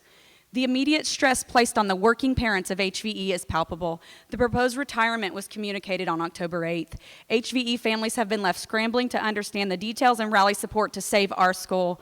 The timeline that's been provided to do so is unthoughtful, considering what's at stake for these students, and quite frankly, it feels suspicious. Finally, the implications of retiring HVE go far beyond financial metrics. The negative effects for our children regarding less time for academic engagement at home, diminished sleep, and quality of family time present a profound risk to our children's well-being and academic futures. These are the factors that should have been carefully measured and considered before proposing such a drastic action. This proposal has left the east side of Highland Village as an afterthought, yet here we are, trying to make our children's voices heard. While I understand you are in a difficult situation as a board, you were elected to be the voice of this community. You do not have our community's backing, nor the backing of the city of Highland Village. We urge you to reconsider, to reflect on the true cost to each of our children and families, and to seek more thoughtful solutions that foster a supportive and educational environment. Thank you. Thank you. Speaker 27, please make their way. Yep. Hi, good evening, everyone. My name is Glenda Noyes, and I'm a parent of 2 children attending Highland Village Elementary. As a former LISD student myself, I understand that times have changed. However, one thing that should never change is our commitment to prioritizing our children's education and future. Closing the school seems like a simplistic and ultimately destructive response to the issue of low enrollment, especially when considering the impact on a smaller school like ours. While financial concerns are often cited, we must ask, what will be the long-term cost of such decision? Displacing students will cause significant trauma, which will undoubtedly affect both attendance and academic performance, further damaging the school scores. Research has shown that when schools are closed, students' test scores and grades typically drop in the year before and after closure. The ripple effects of such decisions are not just financial. They have a profound emotional and academic impact on our children. So I respectfully urge the board members to put our children's well-being and education first and make the decision to keep our schools open. Thank you. Thank you. Will Speaker 28 please make their way? Sir. Good evening, Good evening, members of the school board and HVE family. I would like to start by expressing my sincere gratitude for your tireless efforts and dedication to LISD and in reducing our deficit. Your commitment to creating a nurturing educational environment for our children is truly commendable, and we thank you for your hard work. However, I stand before you today with deep concern regarding the potential closure of HVE. As a proud parent of three HVE Vikings, I believe that it is absolutely crucial to keep our school open, not just for my children, but for the entire community. As Dr. Bonner states, schools are a microcosm of society in every way imaginable. HVE has served as a cornerstone for our neighborhood, fostering a sense of belonging and friendship among families. This school provides more than just academic education. It cultivates future leaders and responsible citizens. The dedication of our educators and staff, the joy of our students, and the unwavering support from parents are irreplaceable elements that create the vibrant learning environment we have come to cherish. Considering the recent trend of neighboring districts closing schools, keeping HVE open would allow us to stand out and become a more attractive option for families looking for quality education. As other districts close their schools, we have the chance to position LISD as a beacon of hope and opportunity within North Texas, drawing families who are seeking a strong educational foundation for their children. This is the very reason many of us moved to this area. I want to emphasize that I have been actively participating in advocating for the funding of our public schools need. I have signed petitions and written letters to Governor Abbott demanding that he stop holding public school funding hostage and urging him to provide adequate support for our schools. It is essential that we receive the resources necessary to promote a quality education and ensure our children's future successes. In addition, I respectfully ask the board to postpone any decision regarding the closure of HVE until after the 89th Texas legislative session concludes. This will allow us the opportunity to review any potential increases in school funding that could support our institution and help sustain its invaluable role in our community. Closing our school would create a profound disruption in the lives of our children and lead to a significant loss of community spirit. When children learn and grow together, they develop lasting relationships that not only enrich their lives, but also enhance the lives of those around them. Research has shown that strong community schools correlate with improved local economies, decreased crime rates, and greater community engagement, as you see here tonight. We cannot afford to lose such an asset. I urge you all to reconsider the potential closure of HVE, considering the far-reaching impact it would have on our students and the broader community. Let us explore alternative funding options or community partnerships that could help sustain our beloved school instead of closing its doors permanently. Thank you for considering. Thank you. Speaker 29, make your way down. Hello, my name is Lucas Morgan. I'm 10 years old and I'm in Ms. Duvak's 5th grade class at Highland Village Elementary. I want to tell you some reasons you shouldn't close HVE. One of my favorite moments at school is the excitement of going to the GT room on GT day. I get to be with the people I have a sense of care for, and Ms. Robinson is the most amazing teacher ever. We also have a lot of great after-school activities. I'm in one called BTS, short for Behind the Scenes Crew, and we get to help Ms. Cotton, who is our music teacher, with performances and plays for the younger kids. It's a great way to get involved if you don't like speaking in front of an audience, which I don't really like. So yeah, I don't know why I'm here. I'm just trying to save our school. We have a lot of opportunities and things that help kids develop and are fun. One of those is student council. Right now I'm running for vice president. Maybe I can show you around if I win. Our building is really nice. It's very clean and it's in good working order from what I've seen. The size of our school is really great too. It's a good size for the people participating. It has a good amount of room. It doesn't feel crowded. Even when 2 to 3 classes pass in the hall, it doesn't feel too packed, which no one likes to feel too cramped and smushed. The atmosphere of our school is really positive and uplifting. Kindergartners and 5th graders can pass in the hall without any bullying or meanness. Sometimes siblings even hug. We all have a sense of belonging and care. HVE is a really great school. I hope you keep it open. Thank you for your time. Thank you. Next speaker. Hello. My name is Nico Maureen. I'm 9 and I'm in Miss Cazares' 3rd grade class. Students from HVE, please say the affirmation with me. I am a Highland Village Viking.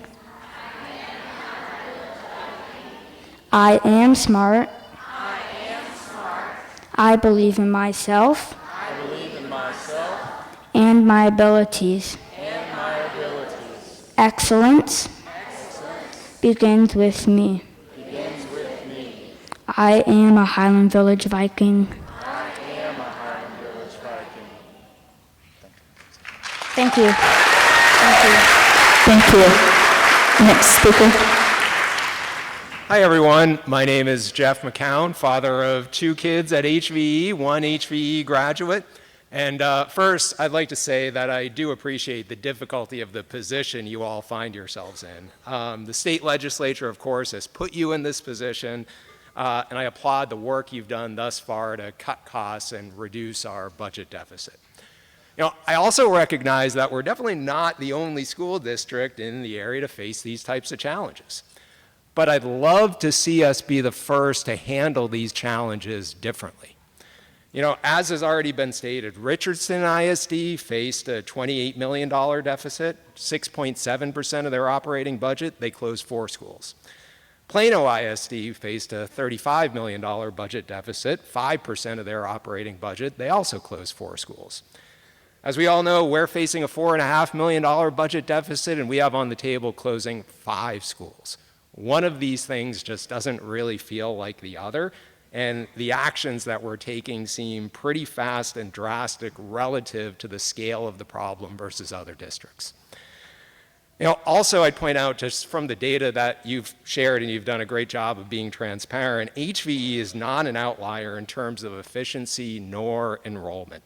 It's near optimal capacity, projected to stay there over the course of the next 5 years, and it's not much above average in operational costs per student. I know your desire wasn't to rank schools, but there are about a dozen other schools in the district with operational costs per student higher than HVE.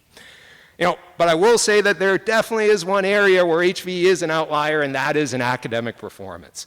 Schools in the 95th percentile in Texas for year-over-year changes in student performance, and 92nd on STAR tests. It's rated 10 out of 10 by great schools. I understand performance wasn't a part of your equation, nor was it a part of the equation in other districts, but I think that's a mistake. Failing to consider how well our kids are being educated doesn't seem to be in the best interest of the kids you serve. LISD prides itself on real innovation and limitless opportunities. Let's band together to find a creative solution that doesn't involve closing schools and dismantling the safe and nurturing environment that's in your core beliefs. We've got $132 million in our general fund. I know we don't want to drop below $128 million and lose our credit rating, but that being said, we all know that there are billions of dollars in unspent funds at the state level for public education. Let's band together, find a way to kick the can down the road, collectively push the state off their butts and into action, and avoid. Thank you. Will Speaker 32 please make their way? Hello, my name is Kristen Nowlin, and I have a second grader and I have a sixth grader that graduated from Highland Village as well. We are all, or most of us at least, are here because HVE is at risk of closure. While much of the discussion has focused on perceived weaknesses related to enrollment and efficiency, the true strengths of HEV, such as the welcoming culture, outstanding test scores, teacher retention, and the deep sense of community and belonging, seem to be overlooked. Ironically, these so-called weaknesses may actually be HVE's greatest assets. Every child has unique needs, and many benefit from individualized attention that a smaller school setting provides. HVE strikes the perfect balance. It has a carefully selected staff and the intimate environment that supports students like my own, who might otherwise have attended a private, charter, or homeschool. By closing HVE, LISD risks pushing families away to alternative schools, reducing enrollment even further. For my family, HVE was the answer we needed after a difficult experience with my oldest at another district. We chose our home specifically so our sons could attend HVE, when alternatively, if it had not been available, they would have gone to a private or charter school. I know other parents share similar stories, and we are all blessed that our children are part of such a special school. We should be striving to keep exceptional schools like HVE open, especially in challenging times when careful strategic decisions are essential. HVE isn't the district's least efficient school. It has strong test scores, exceptional teachers, and a supportive administration. Its low enrollment is intentional by design and could be addressed through boundary adjustments. All three Highlandville elementary schools can remain open with a bit of thoughtful planning. The closure of HVE will harm the entire community. The other two Highland Village schools will face larger class sizes, created crowded classrooms, and area traffic will increase significantly. CEC data indicates that enrollment is dropping because housing prices are making it difficult for families to move in the area. Yet HVE's neighborhood has some of the most affordable homes in the area. Closing HVE would reduce the attractiveness of these homes to new families, especially since proposed boundary changes would require busing or long drives to schools further away. A fair situation would be to adjust the lines of HVE students going to McAuliffe and shifting McAuliffe kids to Heritage. If budget cuts are truly the issue, why aren't we closing schools with the least efficiency and the highest expenses? No one wants to see a school close, but if financial savings are the goal, then let's approach it in a way that optimizes. Thank you. Speaker 33, please make their way. Yep. Hi, my name is Mikhail Basyuk. I, as a parent who has 2 kids in Highland Village, and hopefully the third one will be applied for the school in the next year. We choose with my wife the area specifically for the reason of Highland Village, because this is the best school in the area, like many miles.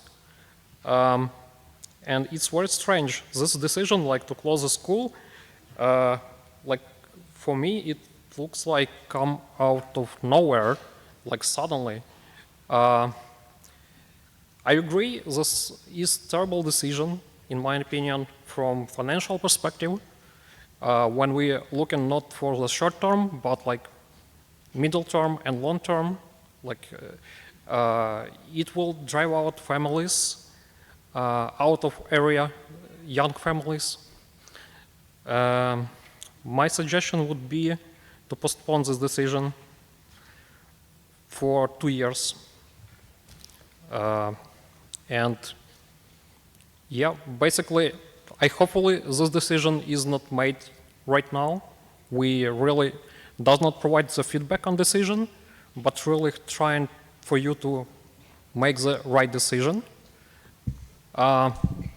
In top of this, okay,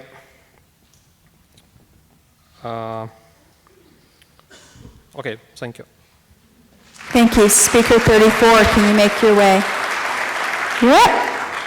On November 4th, I attended the board work session. I'd like to thank President Jenny Prosnick and Allison Lasan for taking the initiative to introduce yourselves to the HVE and GRE parents. We appreciated knowing that we were seen and welcomed. As I sat during the meeting, I couldn't help but keep looking at the large sign behind Dr. Rapp. It said, LISD, Real Innovation, Limitless Opportunity. And it got me thinking, what would real innovation and limitless opportunity look like when facing our current situation? Is retiring schools, just like all the districts around us, really an innovative approach or providing limitless opportunity? In the words of Stephen Jeffs, innovation is the unrelenting drive to break the status quo and develop anew where few have dared to go. I'm Petra McCown, parent of 3 LISD children, a sophomore, 5th grader, and 2nd grader. We moved from out of state almost 7 years ago now, and we chose a home in Highland Village so our children could attend HVE. 2 of our 3 kiddos have a rare medical condition where their bodies don't make important life-sustaining hormones, which requires a high degree of diligence, daily monitoring and medications, and follow-through on their 504 plan. HVE has handled this with the utmost calm, caring, and competence. Which brings me to another concern. Although closing down schools may provide some short-term gains, I fear it will come with many lasting unintended consequences. Enrollment is already declining, and more families will withdraw their children from LISD, avoiding enrolling, or decide not to move to the area. Remaining schools will face overcrowding, limited resources, and inadequate support for students. Teacher performance, employee morale, and student safety will suffer, leading to a decline in the quality of education LISD has worked so hard to develop in the first place. Now, I truly respect the weight all of you are having to bear. You already have done a lot to address LISD's financial situation. But an issue of this magnitude, one that would very negatively impact so many teachers, staff, parents, community members, and above all, young students, should not simply rest on your shoulders alone. Real innovation doesn't happen in a vacuum or among a small group of people. I envision a dream team of board members, administrators, teachers, staff, parents, community members, and students coming together to solve real-world problems in a collaborative, innovative, and opportunistic way. LISD must differentiate itself from neighboring school districts, and by doing so could very well entice greater student enrollment, talented teachers and staff, deliver a stellar education, and gain financial stability. Please allow us an opportunity to work together as a community, save our schools before it's too late, and make LISD known as a thought leader in the public education. Thank you for listening, and go Vikings. Thank you. Speaker 35. Hi, my name is Stephanie Boaz, and I have a 1st grader named Charlie in the BIC program at Highland Village Elementary. Charlie started kinder at another LISD school, and not too long into that school year, Things took a turn for the worse. His behavior was out of control. They were not able to accommodate him at his home campus. After evaluations through both school and outpatient, it was discovered that he had severe ADHD and autism. He was moved to HVE for the BIC program, and his behaviors improved significantly just over weeks of being there. Charlie has found a place where he is known and loved. I am no longer receiving daily phone calls at work. He's no longer seen as the bad kid by his peers, allowing for positive peer relationships. As we see the rates of autism in the U.S. climb each year, we will need to continue to support this population in the schools, and HVE's BIC program does just that, and they do it well. They're one of the model programs in LISD and maintain a full, consistent staff with high retention rates. The expertise and consistency allows for kids like Charlie to have a safe and nurturing environment that is essential for their well-being, living out one of the LISD beliefs. The argument would be that we could take this exact program and plop it down in another school, and that may sound good on paper, but let's address another factor that makes the BIC program work at Highland Village, the other staff members at Highland Village. Highland Village in general has high teacher retention. These teachers have exposure to the SPED kids. They learn how to best integrate them, from the paired gen ed teacher to the special teacher, the office staff, and let's not forget the cafeteria worker who tells Charlie that she is his biggest fan. After about a year, Charlie is about 50% integrated, if not more on some days, and he's progressing at a steady pace. And it's because of the small population and the truly individualized attention. The way that Highland Village has worked over the years to strategically create a space where kids like Charlie are able to be seen and cared for in a way that sometimes is lacking in society is something that will not be able to be replicated. I fear this change will cause regression not only for Charlie but his SPED peers. Kids with autism don't particularly do well with change. Closing HVE would be asking my 7-year-old to move to his 3rd school in 3 years. He would be navigating a new, larger building, meeting new administration, support staff, and separating him from the friendships he has worked so hard to grow. The multitude of transitions will cause setbacks, and who knows how long we will have to work to get him back on track again, all in the name of saving some of the money the district is short on, even though it seems that LISD is under the sought after less than 1%. My hope is that as you entered here today, that you don't have your mind already made up, and that this is truly a listening tour, and what all these other parents and I have had to say to you matters, and that you will consider the points given to you and do everything in your power to stand with us and save the school. You may see what the district has to gain financially, but I ask you to please consider what we would be losing as a community. Does the reward really outweigh the risk? Thank you. The next speaker. Yep. My name is Sofia Petroshenko. I am a former HVE student. Our family has been a member of HVE for more than 10 years, and we hope we will continue because no decisions have been made yet. We moved to this area 11 years ago from Irving because we liked HVE, a small family-like school with an excellent rating with walking distance. Away from busy roads and easy access to highway, I am sure many other families moved to this area for the same reason. We want to express our deepest gratitude to the entire HVE team for their outstanding work. They are true professionals in their field. Strong, trusting relationships between students, teachers, parents provide a solid foundation for the maximum growth of our students, and we value this very much. Not long ago, a family with small children moved to our street, but they chose a private school because they don't trust public education, and this is a quote. We know at least 2 families who transfer their children to homeschooling because they don't trust public education. School capacity has a direct relationship with parental trust as well. Why is public education losing parents' trust? Perhaps this is a question that should be considered too. We are sure that the level of trust will decrease if we continue to close schools. 2 schools have already been closed. Now, by closing another 5 schools, we are bringing several schools to almost the optimal capacity, in which classes will appear overcrowded. Because this is impossible to fill each grade with the ideal number of students, and all other students will be left with a shortage of students. And it's only a matter of time which school will be next on the list for retirement. All 3 schools in Highland Village are beautiful schools with a high rating and their own unique programs that attract more families from other districts. By closing one of them, we reduce the almost zero possibility of new transfers. Let's be more flexible and creative in addressing the needs of each community. Instead of reducing services, let's consider expanding new services for each community. To do this, collect information from all schools in the districts about open classes and available spaces. Consider various options for the reassignment. For example, in our school, it would be probably a good idea to open a pre-K. This would make life easier for many families. Other options are possible. Let's think about this too. Let's make various plans and calculate the budget. Also, could you please share with the community a detailed report for each school from the list for retirement? How much we save and what new expenses are expected, and instead of the total amount. We believe that together we can find the right way out of this solution. Thank you. Thank you. Will Speaker 38 please make their way? Hello, my name is Jocelyn Hoover, and I have a 4th grader at Highland Village and a 6th grader at Briar Hill.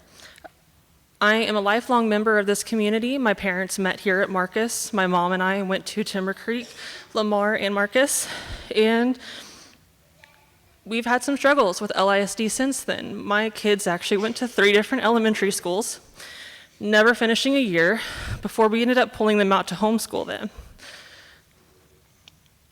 After several years, I got the courage to trust LISD again, and I put our kids in Highland Village. Sorry. That's where we found our home. Both of my kids are in special education programs. They have IEPs, and the support that we have received at Highland Village has been transformative. Axel, my oldest, was in the BIC program, and they changed all of our lives, honestly. His behavior made a complete 180. He was out of that class in 3 months, less than 3 months. Back completely integrated into his classroom where he was in the least restrictive environment. My youngest will be speaking next, and he's going to be speaking from his heart. And the changes that I have seen in him have also been transformative. He has multiple disabilities. You might not be able to look at it and see it, but the teachers and staff at Highland Village have been the reason that he has also made so much progress academically and in his confidence. The emotional toll on Riker and countless other children in similar circumstances cannot be overstated. For children with special needs, especially those like Riker who rely on structured environments, any change in routine can have disastrous effects. The stability of his current school, the consistency of his teachers, many of which have been there for over 2 decades, which is incredibly impressive, and the familiar faces of his classmates are the foundations of his success. Uprooting him now, just before the transition to middle school, the year after next, would erase hard-won progress that we've made together. He's also going to end up losing access to his best friend as often as he does because they're going to be split going to different schools. And I really hope that y'all carefully consider and prioritize the well-being of our children as number one, especially whenever everyone's talked about this incredibly small deficit. Our children are worth more than that. Thank you. Thank you. Speaker 38. Yep.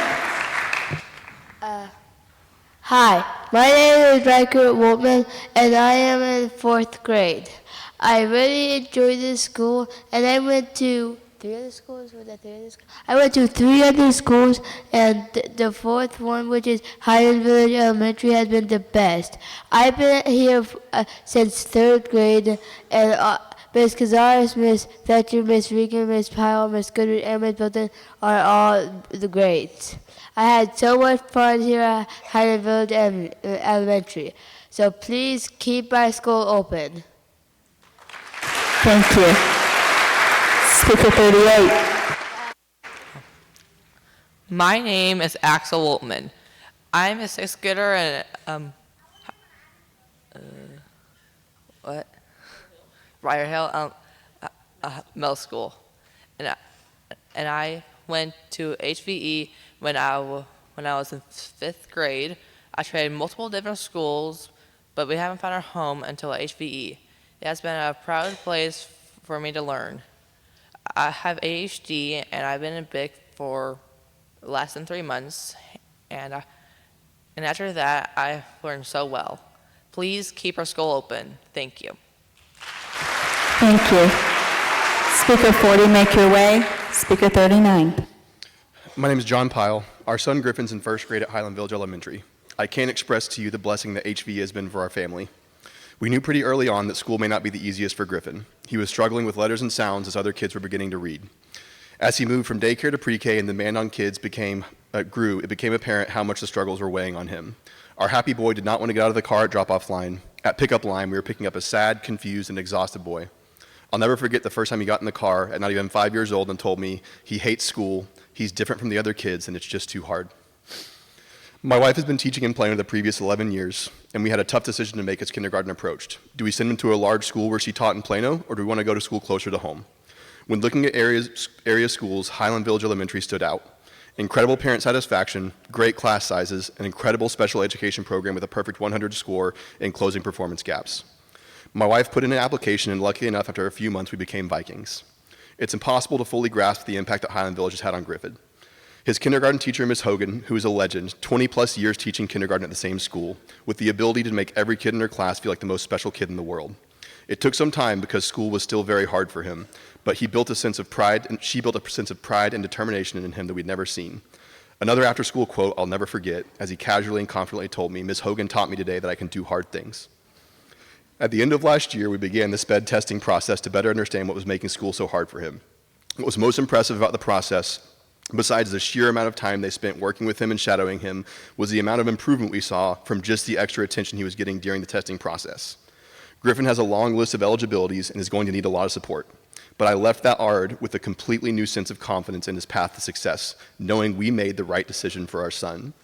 But it was impossible to ignore the sinking pit in my stomach, knowing this amazing school may soon be taken away from us. Because life is not just good at HVE, it's the best. I've been surrounded by teachers my whole life. My mom, grandmother, wife, and mother-in-law are all teachers. At different points in their careers, they have all dealt with overcrowded classrooms and seen special education departments overbooked and spread too thin. Schools and teachers operate best under maximum capacity. Our kids do not learn better and grow because of budget inefficiencies. They learn and grow where they feel loved, accepted, and at home. It feels horrible that you're making our children's livelihoods feel like a line item on a spreadsheet. It's impossible to argue that this proposal is a net positive for any student in the district. I urge you all not to just keep Highland Village open, but to keep all 5 schools open, to not break apart entire schools worth of friends and families because of a deficit so small that it's less than 1%. Vote no to close our schools. Thank you. Speaker 41, make their way. Speaker 40. Patina Jackson. I was a Donald Dolphin, a Forestwood Falcon, and a Flower Mound Jaguar. My parents intentionally built our home within walking distance, so we regularly rode our bikes to school. The stability of developing close relationships at one elementary school was paramount to my social, emotional, and academic success. The story was the same for my husband. It was clear to us we wanted to raise our kids here in LISD in our neighborhood school, that we would build community with our neighbors as we walk and ride bikes, as we get involved in school programs and have lasting relationships with teachers. I have a 3rd grader, Nora, a 1st grader, Paisley, and a son who will be in kinder in the fall. On Mondays, I take home Titus in 2nd grade and his brother Wes, who will be in kinder next year. They're children of Miss Archer, a 2nd grade teacher. She's an LISD kid too, and we're intentionally raising our kids in the same community. On the bike ride to school, we pass 3rd grader RJ and his soon-to-be kinder brother Johnny. We pass Adeline in 1st grade, Bentley in 3rd grade. We pass Everett in 1st grade and his future Viking little brother. We pass future Vikings Harley and Henry, the children of HVE's SRO, Officer Ben. Henry will be in kinder with Wyatt, Wes, and Johnny next year. Lots of kinders coming up, and this is just on my block. These are our neighbors, our friends, and our school is our family. In the previous meeting, I shared that I'm a music therapist and worked for 10 years in public special education. I shared research on the critical impact that school stability has on student outcomes and left paper copies with even more research. These were not simply my personal ideas, but evidence-based research on the significant negative impact of children changing schools. And these are credible sources. Second Step, our SEL curriculum in LISD, CASEL, which is the premier organization for social emotional learning, and the National Institutes of Health were just a few. And the facts state that switching schools outside of the normal progression has a more significant negative impact on students' social, emotional, and academic success than moving homes or even family poverty. Changing schools has a more significant impact on children than poverty. The routine of their school, from morning drop-offs with Digley and Mitchell, to the library where they know Miss Losick will be ready with a story, to Nurse Stewart's office, who knows who is actually sick and who maybe just needs a hug. They can't wait for the popcorn game with Miss Murray or to proudly chant the Viking affirmation with Miss Cotton. When Nora's having a hard day, she knows she can swing by her old second grade class for a hug from Miss Archer. Paisley knows she can check on Patrick and Miss Cannon's class to make sure our favorite red-eared slider from kindergarten is still swimming.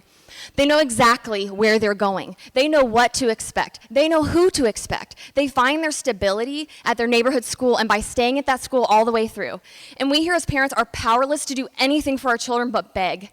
But you have the power here. Your vote for our schools to hear and represent us. We will keep our children, our teachers, our families, and our neighborhoods from the trauma of losing a school family. The most efficient thing we can do as a district is to steward children first, to uphold thriving neighborhood schools as a model for others to follow. Thank you so much. Speaker 42, will you make your way down? Yep. Hi, my name is Mandy Tutt, and I'm the parent of 4 Vikings. I'm going to try and make it through this. I have 1 at Briar Hill, 1 at Marcus, and then 2 currently at HVE. 11 years ago, we carefully purchased our home, keeping HVE in mind due to the class sizes, student performance, and teacher retention. When our oldest was 4, we toured the school with Miss Mitchell.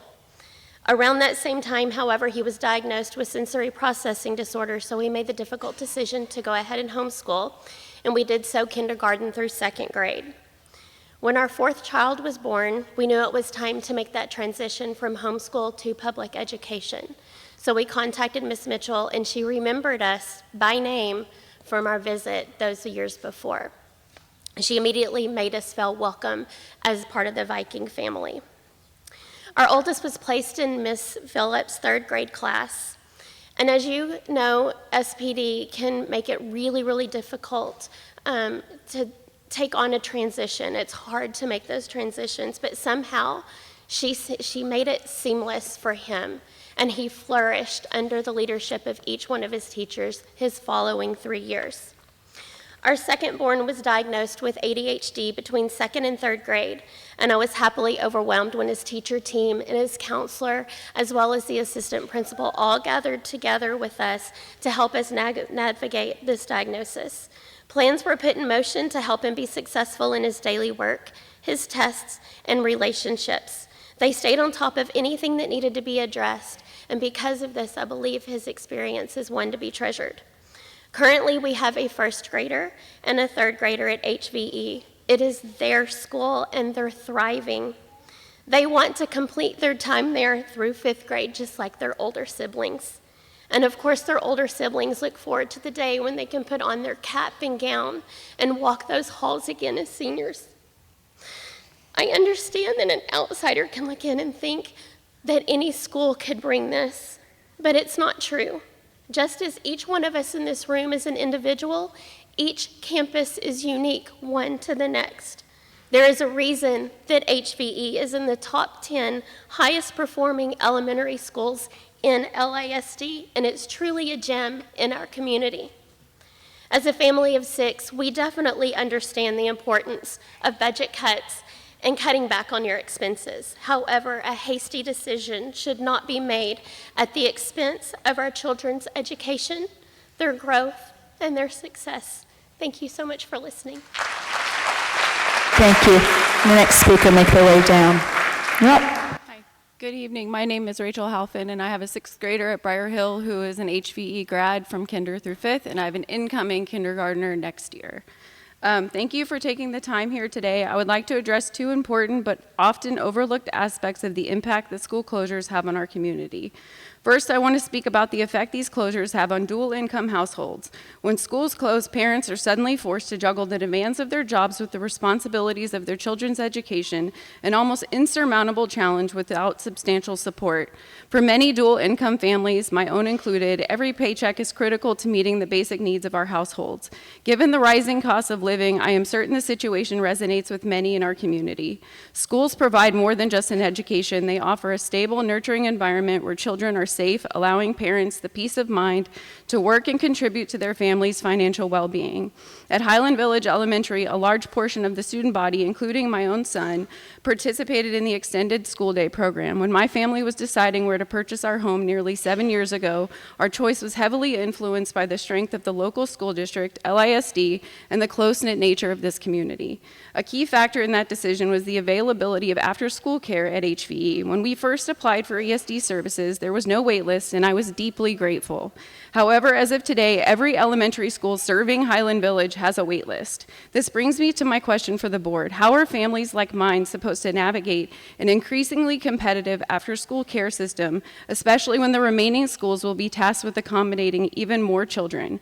There are two potential solutions to this issue. The district could hire additional staff to expand the ESD program and maintain manageable ratios. Parents might be forced to seek care from third-party providers, which is already an option, but one that comes with its own set of challenges. The first option, as we all know, would increase the district's cost, which is something we are working to avoid. The second option shifts the burdens onto already struggling families, many whom face limited access to affordable after-school care providers. Furthermore, these third-party providers often charge significantly higher rates that many families simply cannot afford. Additionally, not every family has the luxury of extended family to help fill the gap, or I'm certain we would already be relying on that support. There is another more intangible but equally significant impact that I want to highlight, the sense of community that our local school fosters. The ability for children at HVE to walk or bike to school creates an environment where families support one another. I was raised by a single mother who often relied on her community to help with logistical challenges of raising children. I remember the mornings when friends would step in to ensure I got to the bus stop when she had to leave for work at 3 a.m. At HVE, we built a similar kind of community, a village that offers emotional and logistical support. It is a diverse group of families, all whom lean on one another when needed. My neighbor has helped bring my son home from school. Thank you. Speaker 44, make their way. Speaker 43. Stephanie Chapman. Tonight I'd like to share a personal story about one of our 3 children, our 3 Vikings, and about how the school we love contributed to saving our daughter's life. In March of 2020, I got an urgent call from Nurse Stewart that our daughter Lana, who was 6 at the time, was unresponsive. I rushed to the school and knew something was very wrong when my daughter didn't recognize me. As I walked towards her, she gazed past me as if I were a stranger. My sweet daughter was nonverbal and barely able to sit up and moving abnormally slow. I learned that Lana began having a seizure before I arrived, which left me shocked and confused. Thankfully, the Highland Village firemen arrived quickly due to their proximity to HVE. Lana and I left in the ambulance minutes later. As we neared the hospital, Lana went into a full clonic-tonic seizure for 8 minutes, including Lana's seizure time at school. She had been in a state of seizure for almost 45 minutes. All I could do was pray and hold my daughter's hand. The outpouring of support from the Viking community and the swift response from the Highland Village first responders was life-changing and life-giving. They allowed us to make it through that season and created for a smooth transition for Lana's return to school. We learned through that experience that time is of the essence. Luckily, I was able to get to the school quickly. However, even more importantly, the first responders were able to arrive quickly. If the fire department had been delayed on Justin Road, Lana's life would have been quite different today. Her seizure lasted well over 5 minutes, classifying this as a long-term seizure. Long-term seizures can result in brain cell damage, cognitive impairments, and other neurological issues. I know we are not the first and unfortunately not the last family to experience a need for a quick response from our first responders. On March 11th of 2020, 2 things mattered most: the location of my daughter's school and the traffic patterns on the way to the school.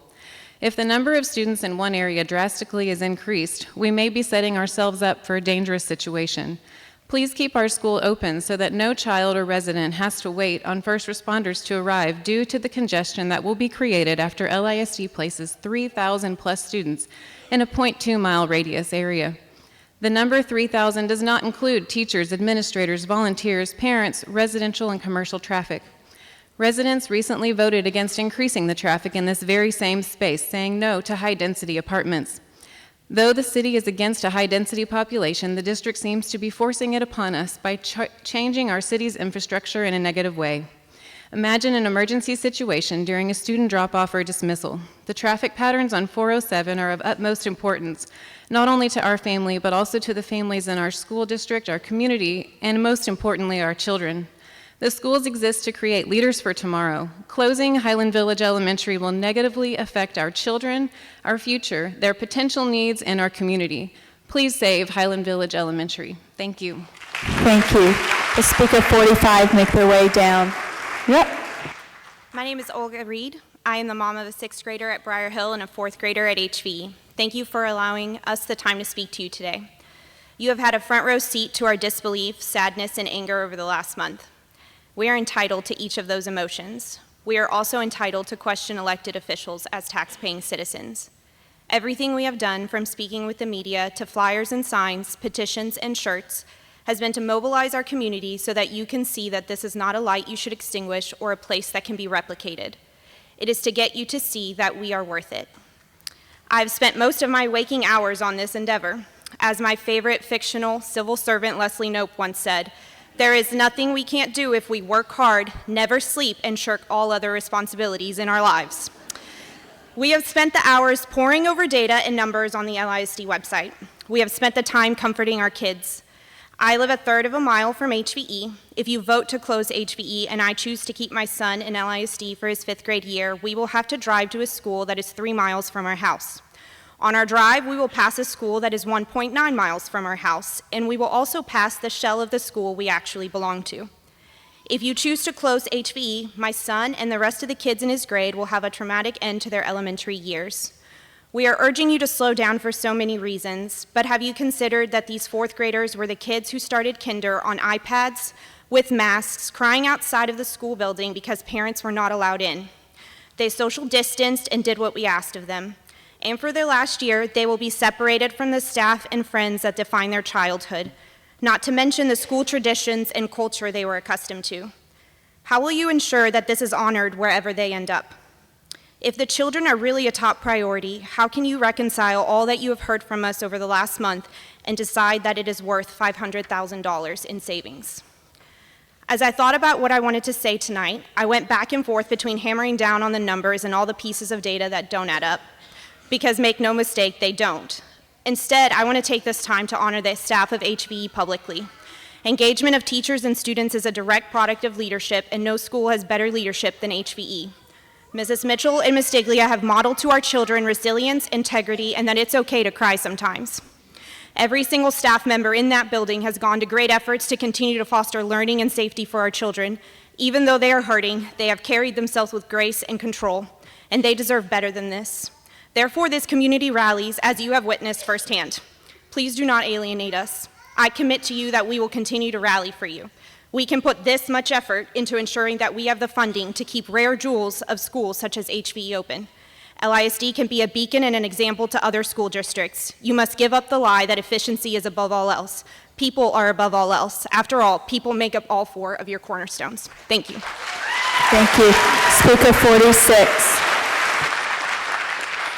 Hi, me and my brother will be sharing this time. Hello, my name is Mila Reed. I am a 6th grader at Briar Hill Middle School. In elementary school, I went to HV. My brother is a 4th grader at HV, and if this amazing school were to close down, it would break my heart. HV is a big part of my life and my community. Right now, it is my dream to see my brother go through 5th grade at this amazing school and get to do all the fun things I got to do and have the amazing teachers I had. My life changed in 5th grade. I learned so much, not only in education, but in life. I got braver and stronger at this school. I have a lot of teachers to thank today, but my main one is Ms. Dermeyer. She filled me with so much joy every day I saw her. She trusted me and loved me. I'm so thankful for the teachers like that at HV. I also want to thank all my math teachers at HV for being the loving, understanding teachers that they were and always will be. In math, I always needed extra help, and Ms. Fletcher, Ms. Bodine, and Ms. Beyer always believed that I could do it. And that helped me because now I believe that I can. There are so many more teachers that I want to thank. Kinder through 5th grade were amazing, but I don't want to forget to mention my librarian, Ms. Slozek. She was amazing and wonderful. She always made things fun, and she helped me discover my love of reading. 2 more people that I want to thank are my former principal and vice principal. They are so kind and wonderful, and whenever they see a student, they greet them by name and make them feel special. I was so grateful to spend my elementary years at HV. If you were to close the school down, it would break hundreds of hearts, including mine, so please don't close our school. I am Sawyer, and I love HVE. I saw my sister do so many fun things. For example, the 5th grade walk, something I'll never get to do if you shut HVE down. I know you are going through hard things, but we are going through hard things too. My mom currently went through a surgery, but could still walk to me to school because it's so close to my house. I have had so many amazing teachers, but I only have time to acknowledge two. Mrs. Archer and Miss Robinson. I am a GT kid, and as you probably know, I need an extra challenge, and they gave me just that. All of the teachers I know are amazing, and if you shut down our school, I would be separated from my best friend Delaney, so please don't. Ask yourself this: if you have seen how much the parents, students, staff, and many more love and support HVE, then I don't understand why you would think about closing HVE. And with that, please don't shut HVE down. Thank you. Speaker 47. Hello, I'm Samantha Scheider, and I'm a mom to 3 Highland Village Vikings. Every day when they're dropped off at school, they are greeted by name by Mrs. Mitchell, their principal. They walk to class through halls lined with trusted educators they have known since my oldest was 5 years old. I remember being happily shocked that the staff knew my daughter's name and when she would be starting school there, even though she was just a toddler. She was already welcomed into the Viking family. She's now in 1st grade. Teacher attention is important because it can improve the quality of education for students, save money, and create a more stable school environment. 18% of the staff at HVE have been there for over 20 years. According to a study at Vanderbilt, high levels of teacher turnover can make it difficult for schools to create a school climate conducive to student learning because institutional knowledge about students, the curriculum, and school programs is lost when teachers leave a school. That doesn't happen at HVE. I would like to formally acknowledge our staff and how long they've been at Highland Village. Terry Navarro, 24 years, Dawn Slosik, 23 years, Sandra Cazares, 21 years, Shelley Fletcher, 21 years, Michelle Murray, 21 years, Marie Rivera, 21 years, Shanna Murphy, 20 years, Risha Phillips, 20 years, Carrie Pearson, 19 years, Angie Hogan, 16 years, Heather Robinson, 16 years, Amy Collinsworth, 15 years, Leslie Mitchell, 11 years, Melissa Snap, 10 years, Paula Bruner, 8 years, Carol Stewart, 8 years, Megan Bodine, 7 years, Shelley Durmeyer, 7 years, Macrina Kress, 6 years, Leslie Goodrich, 6 years, Amy Cannon, 5 years, Megan Codd, 5 years, Leah Cotton, 5 years, Randy Morgan, 5 years, Cassie Scheibelhut, 5 years. And now for the wonderful staff who have joined HV in the past 5 years: Andre Everett, Jocelyn Maldonado, Lisa Tittle, Sarah Travis, Stacy Archer, Vanessa Diglia, Abby Dubak, Josie Kilgore, Steffi Brulette, Dana Conway, Bonnie Gibson, Dory McLaughlin, Elizabeth Montanero, Haley Pyle, Sarah Regan, Colleen Weaver, Jill Blackwell, Beth Chapin, Katie Dang, and Christina Egan. Thank you. Will Speaker 50 make their way down? Good evening. My name is Amanda Nelson, and I have 4 children in the ISD. My oldest is a 7th grader at Briar Hill Middle School, and I have a 5th grader, a 2nd grader, and a kindergartner at Highland Village Elementary. I stand before you not only to fight for my children and their education, but also for the entire HVE faculty that works diligently to provide an exceptional education for all the students. If you would have asked me 3.5 years ago if I would be standing before the school board to fight to keep an elementary school open, you would have been greeted with a laugh. You see, when COVID hit, we pulled all of our kids from the school system and we began our journey homeschooling. We did this not only for their benefit, but also to alleviate the strenuous work environment for teachers. A couple of years ago, we bought a new house in Highland Village and knew going back to public school was an option, but we were skeptical. We grew to value the one-on-one time we had with our children homeschooling, so going back to public school was a very weighty decision for us. One meeting with Mrs. Mitchell and learning about HVE, walking the halls, meeting the teachers was all it took. We knew we found a school for our kids. This wasn't a decision that was taken lightly because this would be a place they would be spending more time at than at home. The academic excellence and people that would be around them, speaking into them on a daily basis mattered. That's why this hits hard for us. This is a perfect example of LISD guiding principle number 1 of student learning. We chose to put our kids in LISD, we chose to remove them, and then we chose exactly which school we wanted them to go back to. Now here we are with that very choice being taken from us. The very school we chose for them to be looking at is being looked at to be closed. I'm curious if you're worried about families leaving the district after closures happen. For my family, that is now at the forefront of our minds again. The next thing I would like to take into consideration is your faculty. You have clearly done an excellent job at finding teachers and support staff because I see it every day at HVE. The principals, teachers, and every single support staff are top-notch. I applaud you on seeking out excellence. But now you are asking them to disperse among other campuses, to fill in the gaps and to make life-changing transitions, not only for their careers, but for their families. The team under Mrs. Mitchell and Ms. Digley is a well-oiled machine. They show up each and every day with joy and smile on their faces. They are a unified team. They have created a respectful and positive culture, and they go above and beyond all that you ask of them. Highland Village Elementary is a school that you want to replicate. This is a perfect example of your guiding principle number 2 of the student experience. It is not a school that you want to disassemble and disperse among LISD to fill in gaps. Why tear apart something that is working so well for the greater good of your school district? The faculty and the community at HVE has changed my homeschooling mama heart to believe in the beauty of public education. Thank you. Speaker 49. Yep. Well, I'm going to switch my script up a little bit because I had planned a speech harping on statistics and all the points that we've all made here. So, number one, HVE was a light at the end of the tunnel for my girls as we were on our way to Northwest ISD only 1 year before Brooklyn started kindergarten. As we were introduced to HVE, as you have my documentation and my emails and my personal statement, we fell in love. And as a result of finding HVE, we found Briar Hill and Marcus. So I'm a mom of a second grader at Highland Village Elementary and a freshman at Marcus, as she's sporting her Marcus pride here tonight because she's happy. All right, we had a really rough time with LISD, and as people have mentioned, there could be implications on families leaving the district.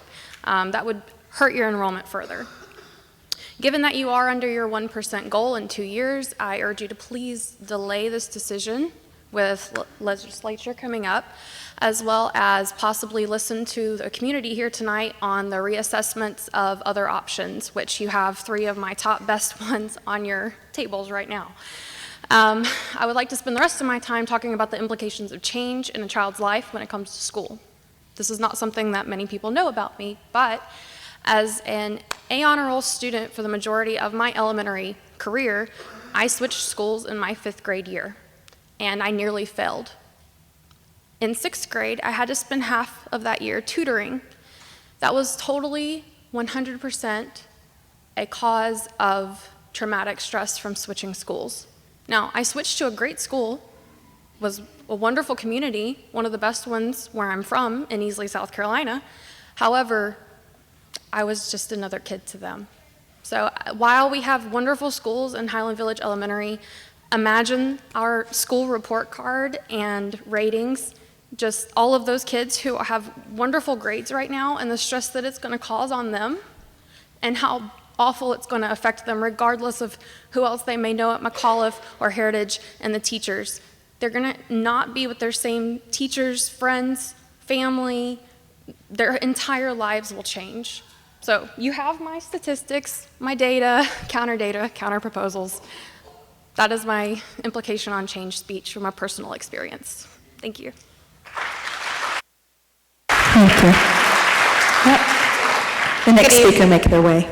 Good evening, everyone. First, I want to thank you for taking the time to come here to listen to our concerns.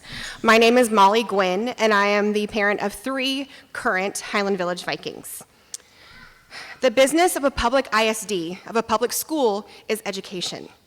This is something that Highland Village has been doing to the highest standard across the board by every measuring stick you can give them. They are in the top 10 elementary schools in LISD, and out of all of the elementary schools in Texas, they are in the top 6%. I understand that academic growth and test scores were not taken into account when the CEC was evaluating schools for retirement, but as a parent, I strongly believe that should have been. As I said, I have 3 students at Highland Village Elementary, a 5th grader, 3rd grader, and a kindergartner. I have seen my daughters grow in confidence in their academic abilities and watch them be supported through hard times and tough days. When I was questioning whether my neurodivergent son was ready for a public kindergarten classroom, I was supported by the administrators, the fabulous speech-language pathologist, and amazing teachers at HVE telling me that he was more than ready and they would love and carry him through that transition. I'm so happy to say that he is a thriving Hogan's honeybee, and I couldn't be more grateful that I listened to these amazing educators. I asked each of my kids what their favorite things about HVE are, and these are their answers. Nora, 5th grade, my teachers, my friends, that the school teaches us to find our own adventures and helps us make our dreams come true. Maddie, everything, because everybody is so nice and I love everything about HVE. James, Mrs. Hogan.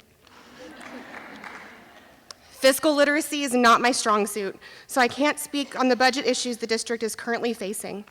I know this has not been an easy process for anyone at the district, but I believe that closing a school that is not only high-performing academically, but one that fosters a culture of inclusion and love of learning would be a mistake. Thank you again for your time tonight and giving us parents a chance to use our voices to fight for our school and our children. Life is always good at HVE. Thank you. Will Speaker 51 make their way?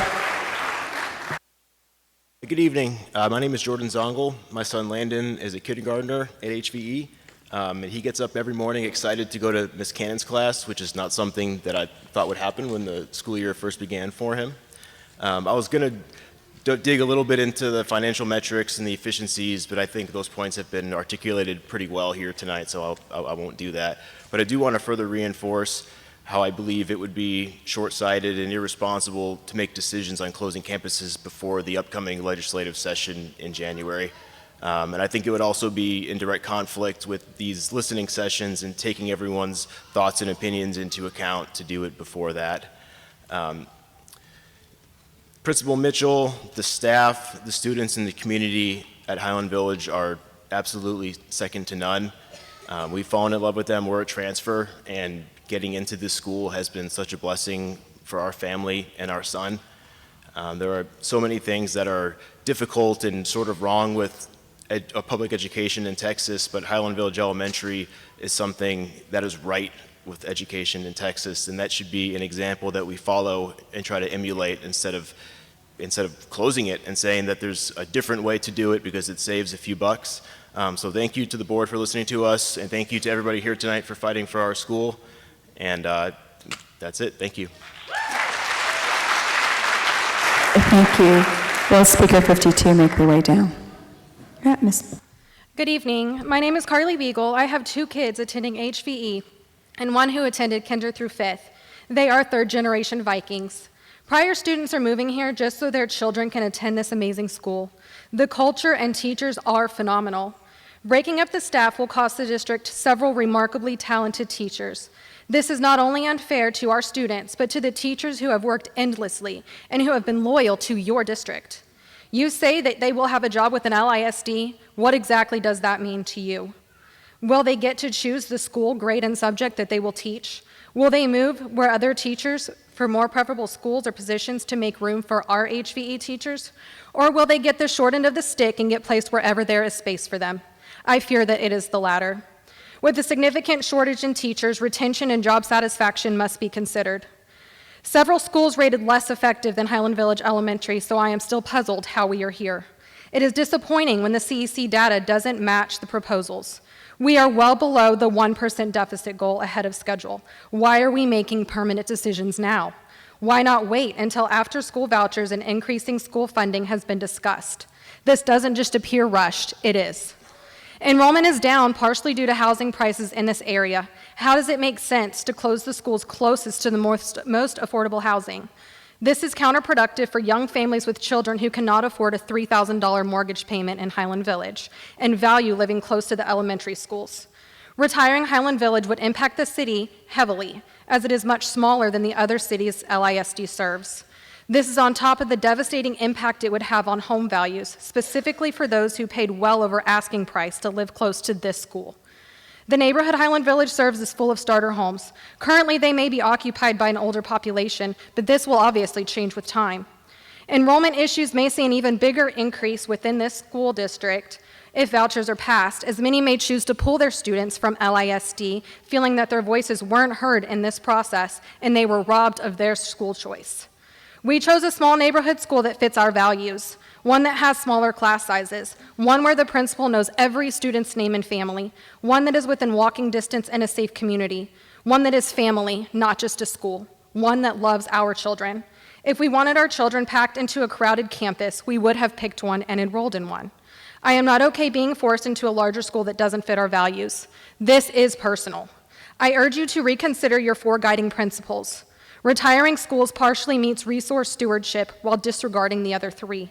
I would argue that it doesn't even meet that, as the schools, teachers, and communities are all resources that you are disregarding. All of this frustration and disappointment over less than a 1% deficit. Stop focusing on the money and prioritize our students. Choose another solution. Thank you. Speaker 53, please make their way. Speaker 52. Hello, my name is April, and I'm in 4th grade. I don't want you to close HVE.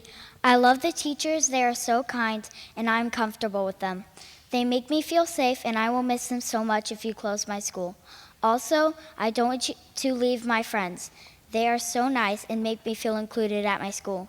Fun Arts do special things like choir, safety patrol, and behind-the-scenes crew. I feel safe at my school, and I am happy there are small classrooms because I can get help from my teacher when I need it. If I move school, I would be unfamiliar with everything, and I would be uncomfortable. If there were too many kids in one classroom, I would feel like I am not there at all. I walk to school almost every day with my Mimi and Papa. They also walk me home. How will I get this special time with them if the school closes? Please, I beg you to think about the kids like me who will be displaced and feel lost. Please do not close my school.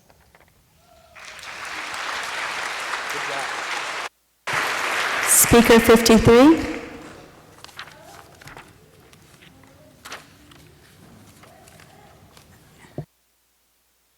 Would Speaker 54 please make their way to the mic? I'm here to talk about the school's deficit because you all have 2 pieces of land that are behind on Dickerson, behind this school, one that's been sitting for 20 years, of a tennis court that's never been used. Not once. You have taxed our houses for 20 years, and then you decided, oh, everybody can have the taxes free. You voted to have the taxes in this area in Highland Village reduced, but you didn't tell us in the vote that, and this was just in March, that meant that your district would lose money. That's where the money went. That's why you don't have the money, is because you reduced the taxes on the houses that we all bought. I moved from Carrollton out of your district over to here to Highland Village because it was an excellent school. My kids are now graduates and married. They went through Highland Village. Those same teachers are still there. They're still teaching there. They also went all the way to UNT.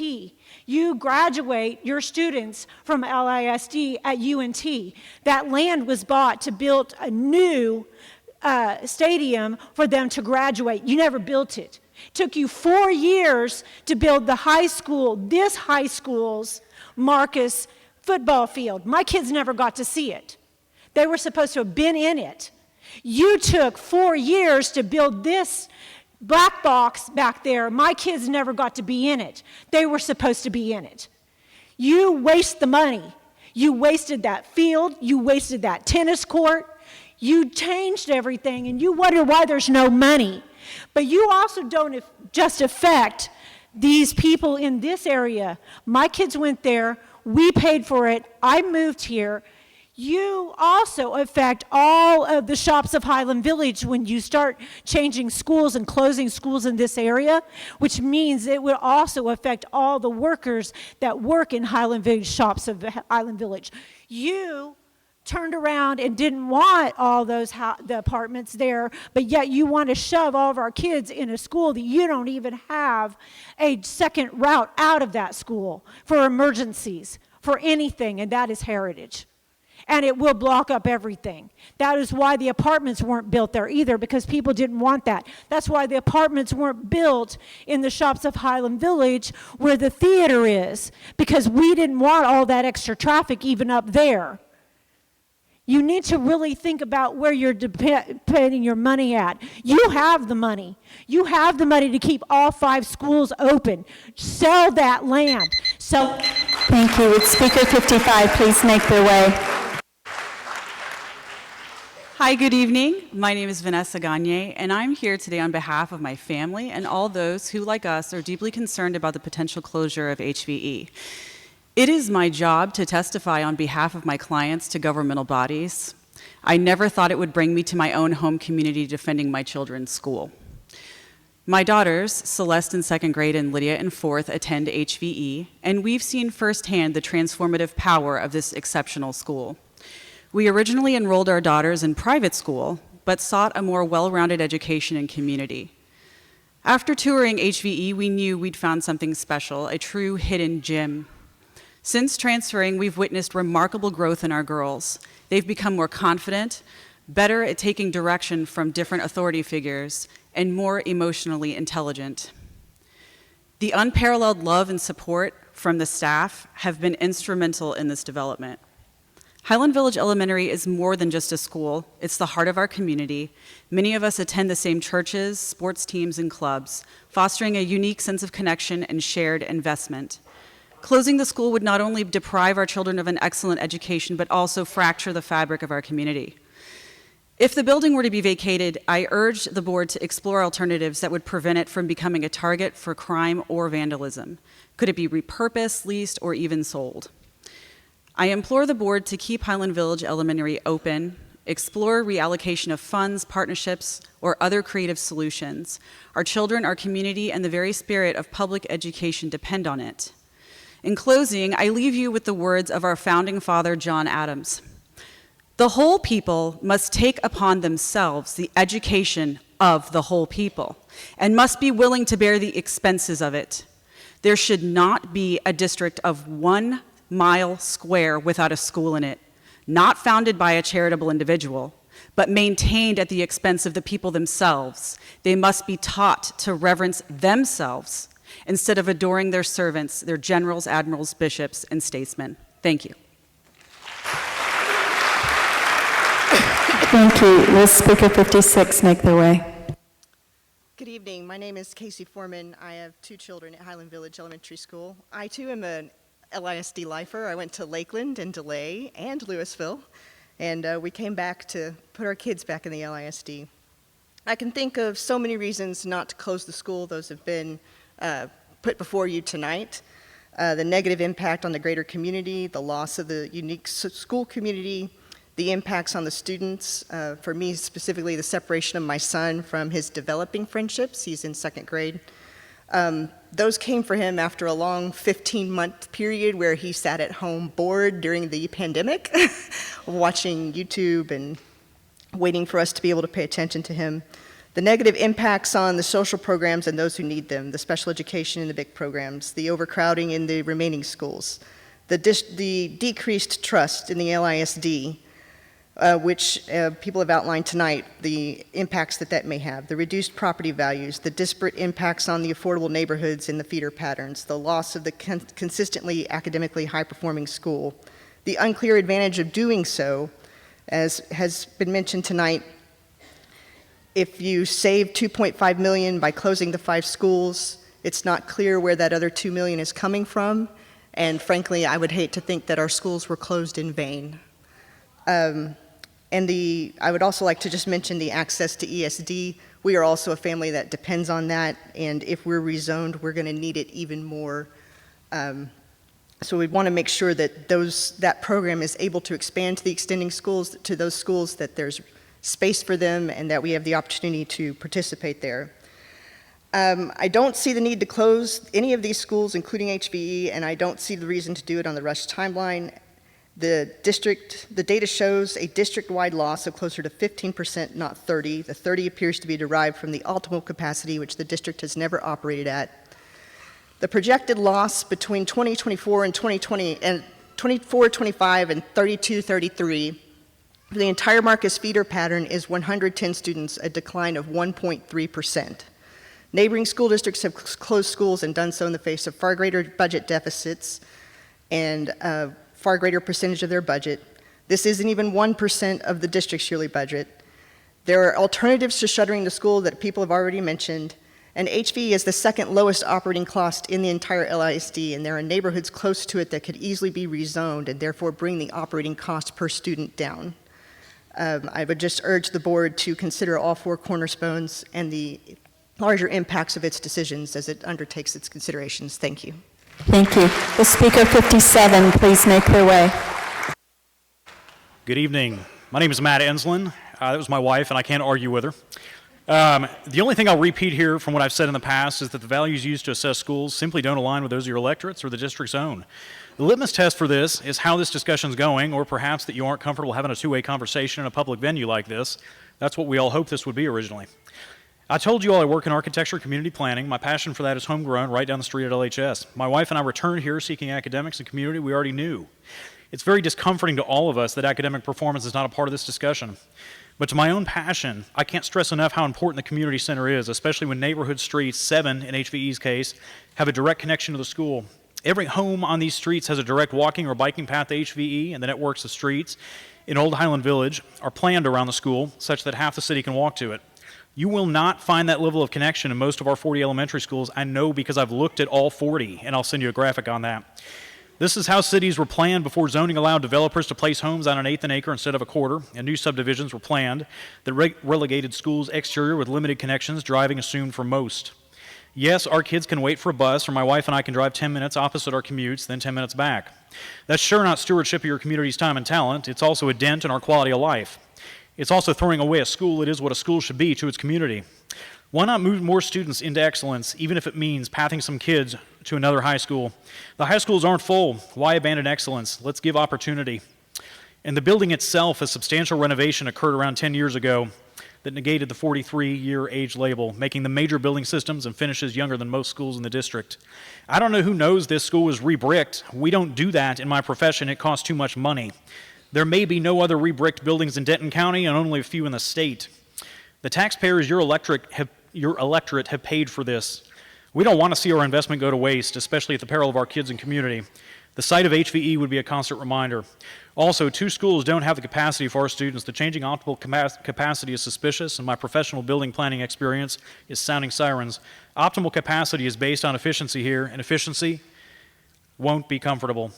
In closing, a question for you all. Do you all understand personally what it's like to have a school so physically integrated to your community?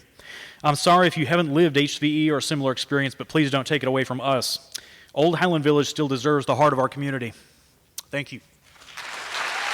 Thank you. Would Speaker 58 please make their way? Hi, my name is Michael Walter. I have 3 kids at Highland Village Elementary and 1 future Viking. This is our family's 2nd year at Highland Village Elementary. We came from a school that had a lot of turnover in leadership, and because of that, much of the staff left as well. Each year, our kids dealt with transition that made it more difficult to get in a good rhythm and to settle in. All of that changed when we enrolled in Highland Village. This school truly has a unique environment where staff and students really do know each other and care for each other. Mrs. Mitchell and Mrs. Diglia have done a meticulous job of putting an excellent staff together and creating an environment that teachers desire to work in. We did not experience this at our previous school, and it led to massive amounts of students leaving that school to go other places. With the proposal you are considering of closing Highland Village, one of the strongest and healthiest schools in your district, you run the risk of creating the same issues we encountered at our previous school that led to many families finding other options for education. You are trying to look at things objectively and make things fair across the board, which I understand, but to not consider the health and effectiveness of the school and its staff as a cohesive unit would be extremely negligent in your decision process, and you run the risk of losing students, which is exactly what you are currently trying to avoid. One of our daughters fell behind when she was at our previous school, and the staff at Highland Village has helped her to catch up and grow so much. She got lost in the large class sizes at her old school and is now doing so well with the guidance of her teachers and Mrs. Travis. Despite her learning challenges, she always wants to be at school right when the doors open and absolutely loves Highland Village. She truly feels safe and at home at HVE, and our fear is that our daughter and children like her who have thrived in this smaller learning environment will get lost in the shuffle of a larger school setting. Being at a school in our community has been really special for our children. Our previous school had a commuter feel to it, so we lost the uniqueness of being at a school within our neighborhood. Now our kids play at the park right next to Highland Village Elementary every afternoon when they get out with a lot of kids from the school. In a time when kids are more and more isolated due to technology, social media, and other influences, the fact that they love this time just being outside with their friends is something special and something that you would be taking away from them if they no longer went to the school in our neighborhood. I would ask that you consider the overall health and effectiveness of Highland Village Elementary and not just arbitrarily make decisions based off of a chart. You are not being honest with yourself if you think you can just redistribute the staff elsewhere and create the same environment and success that HVE has experienced. Thank you for your time and consideration. Thank you. The next speaker, please make their way. Good evening. My name is Christelle Wiltshire. I'm a proud parent of a 3rd grader at Highland Village Elementary, a 6th grader at Briar Hill, and a 2-year-old that I'm hoping to be a Viking in the future. We are new residents of Highland Village as of 4 months ago. When we were looking to build our house, a neighborhood school like Highland Village Elementary was one of the top 3 reasons why we chose to live in Highland Village. Our girls previously went to a private school, and we wanted them to be in a school that was intimate, community-oriented, and most of all, to get a great education with teachers that are invested in their students. Our 3rd grader tells me at least once a week she loves her school being close to our house and is happy she is there because the teachers are so nice and she loves her new friends. In addition to the reputation of education excellence that Highland Village Elementary provides, Highland Village Elementary is a huge impact on the community of Highland Village. To give you a recent example of the closeness that the school has to the community is what they did for Officer Harney. When the news of Officer Harney broke when he went to the hospital, the very next morning the school was wrapped in red ribbon to show support of Officer Harney and his family. Within the week, you can see the red ribbon spread throughout the community of Highland Village on neighbors' trees and houses to show support for the Harney family. I can't tell you how many times I cried driving down Selmeyer, being proud of the community that I now live in, and bless the people that put the red ribbons around our school to show the community Highland Village Elementary needed the support for this family. I am asking you, please do not retire Highland Village Elementary. Not only will you be taking a wonderful school from children to thrive in, but you will also be taking a part of Highland Village's chance to thrive as a community that we can be proud of. Thank you. Thank you. Will speaker 60 make their way? Hi, my name is Phil Rogers, and I've heard a lot of stories here tonight from a lot of people I recognize walking to school. My wife and I have lived in Highland Village for 20 years, and we live on Selmeyer and Merriman. So we see a lot of them come and go as the kids get older. But the key here tonight is I don't think this board has done enough study. Have you done a traffic study on Briar Hill Lane? Have you done a traffic study on what's going to happen at Heritage? Because I see the traffic that's up and down that street every day, and now each and every one of them are going to have to drive to one of those schools. Right now, I see the kids walking. I would say probably 30 to 40% of that school walks to school. And the rest of it now, 100% is going to have to drive. The other thing, too, is the home values. The home values in Highland Village, I talked to a realtor, and she had looked around and called around. The home values in Highland Village estates are going to drop anywhere from $50,000 to $100,000. That's a lot of money that you're going to be affecting people's lives. So you might get more students, but I think this has all been done in haste. From everything I hear, I heard on Halloween night from people trick-or-treating in my house about it. That's no way to go about closing a school. It should at least be a one-year process. And you have legislation coming up, and there's a lot of other things. Has the cost of maintaining an empty building been put into your budget? Because I guarantee you it's going to be close to $100,000 a year to maintain that school that's empty. That we worry about cost per student, there's going to be a cost, and it needs to be added to the other students. That's all 5 of the schools. but this one specifically carried Highland Village from its inception. Highland Village this elementary was designed for Highland Village. But each time there was a new school built, the redistricting or reassessment happened. Why would people cross all the way across Highland Village Road to go all the way up to McAuliffe that live in the Lakeland area, south of us? That's a lot closer. Oh, it was because they built a new school and they had to fill it. And I know this firsthand from an assistant superintendent who was in this school district for many, many years. And I asked him, why did they keep pulling people out of the Highland Village area, elementary area, to go over there? Well, some of it was... Thank you. Would speaker 61 please make their way down to the microphone? Good evening, Dr. Rapp and board members. My name is Brenna Ballman. Today I'm going to tell you all about what I love about my school. I love that HVE has wonderful, and I mean wonderful teachers. One thing good about the teachers is they make lessons fun. The teachers also help with front issues by talking to each one of us in private, and after that, it's all better.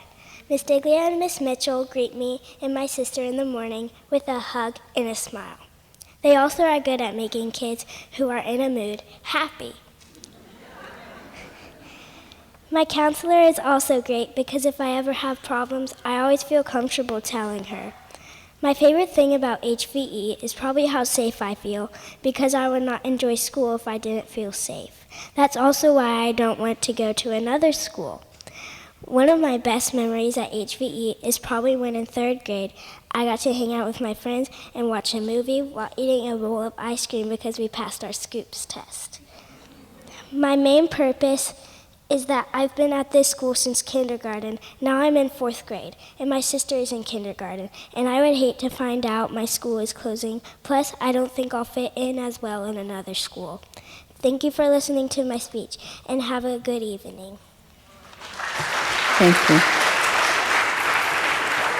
I'll give you some transition time.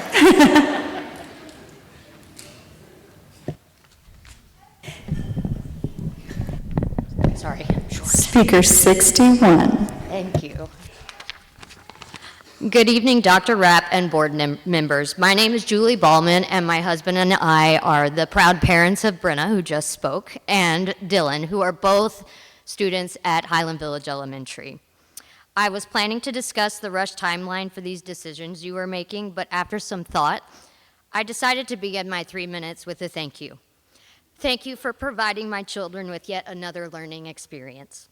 We've learned so much about this process in our school over the past few weeks, and I would like to share with you a few things that my children have learned. We have learned what it means to advocate for things you believe in.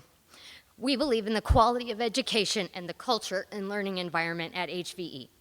We believe that if something is important, that we will not sit idly, but we will fight for it in a respectful way. We believe HVE is worth this battle. 2, just because we see things differently from others does not mean we cannot come together to find a solution to our problems. Thinking creatively and collaboratively often leads to new ideas and resolutions. The amazing PTA, reasons that we all have these purple shirts, has come together and rallied the troops so quickly and is a prime example of this, and they should be very proud of their work. 3, the importance of communication. How to write and articulate our thoughts on these previous 2 points. I am beyond proud of my daughter's speech. And how to listen and understand the feelings of others, i.e. our friends, family, community, as well as the board and Dr. Rapp. We also learned how to approach our neighbors, friends, and families and let them know about our beliefs and causes, i.e. we promoted the petition on Halloween when we were trick-or-treating. We also learned to speak up respectfully when we see an injustice. We have also learned, 4, how lucky we are to be surrounded by the people in this room, our village. This process has revealed to us yet again why we love our school. The people here are not going to give up on our children. The transparent part in all this is how much each and every one in Highland Village believes this school is more than just a school. It is a place where children grow into integral people in the community. It sets an example of what a superior public school should be. These students are now equipped with these lessons, and from this, they have learned we aren't going to be silenced. We are going to continue to show up in our purple shirts and in your inboxes in support of HVE, its students, its staff, and its faculty. Clearly, I know what it's like to be the little guy, to be underestimated and pushed around, but HVE has taught us all something about being the little guy. The most important thing that my children can learn over and over again, and that is how to be brave, how to speak up even when you feel like no one is listening, and to keep fighting for what's important. Thank you. That concludes all the speakers who signed up to speak tonight. I want to say a special thank you to everyone who spoke or submitted comments tonight. Your input is greatly appreciated by the board as we move forward. I understand that you want to hear from the board, and you will have that opportunity on December 2nd during our work session. Please note this will be a regular work session where there will be discussion among board members on agenda items and not a dialogue with the community.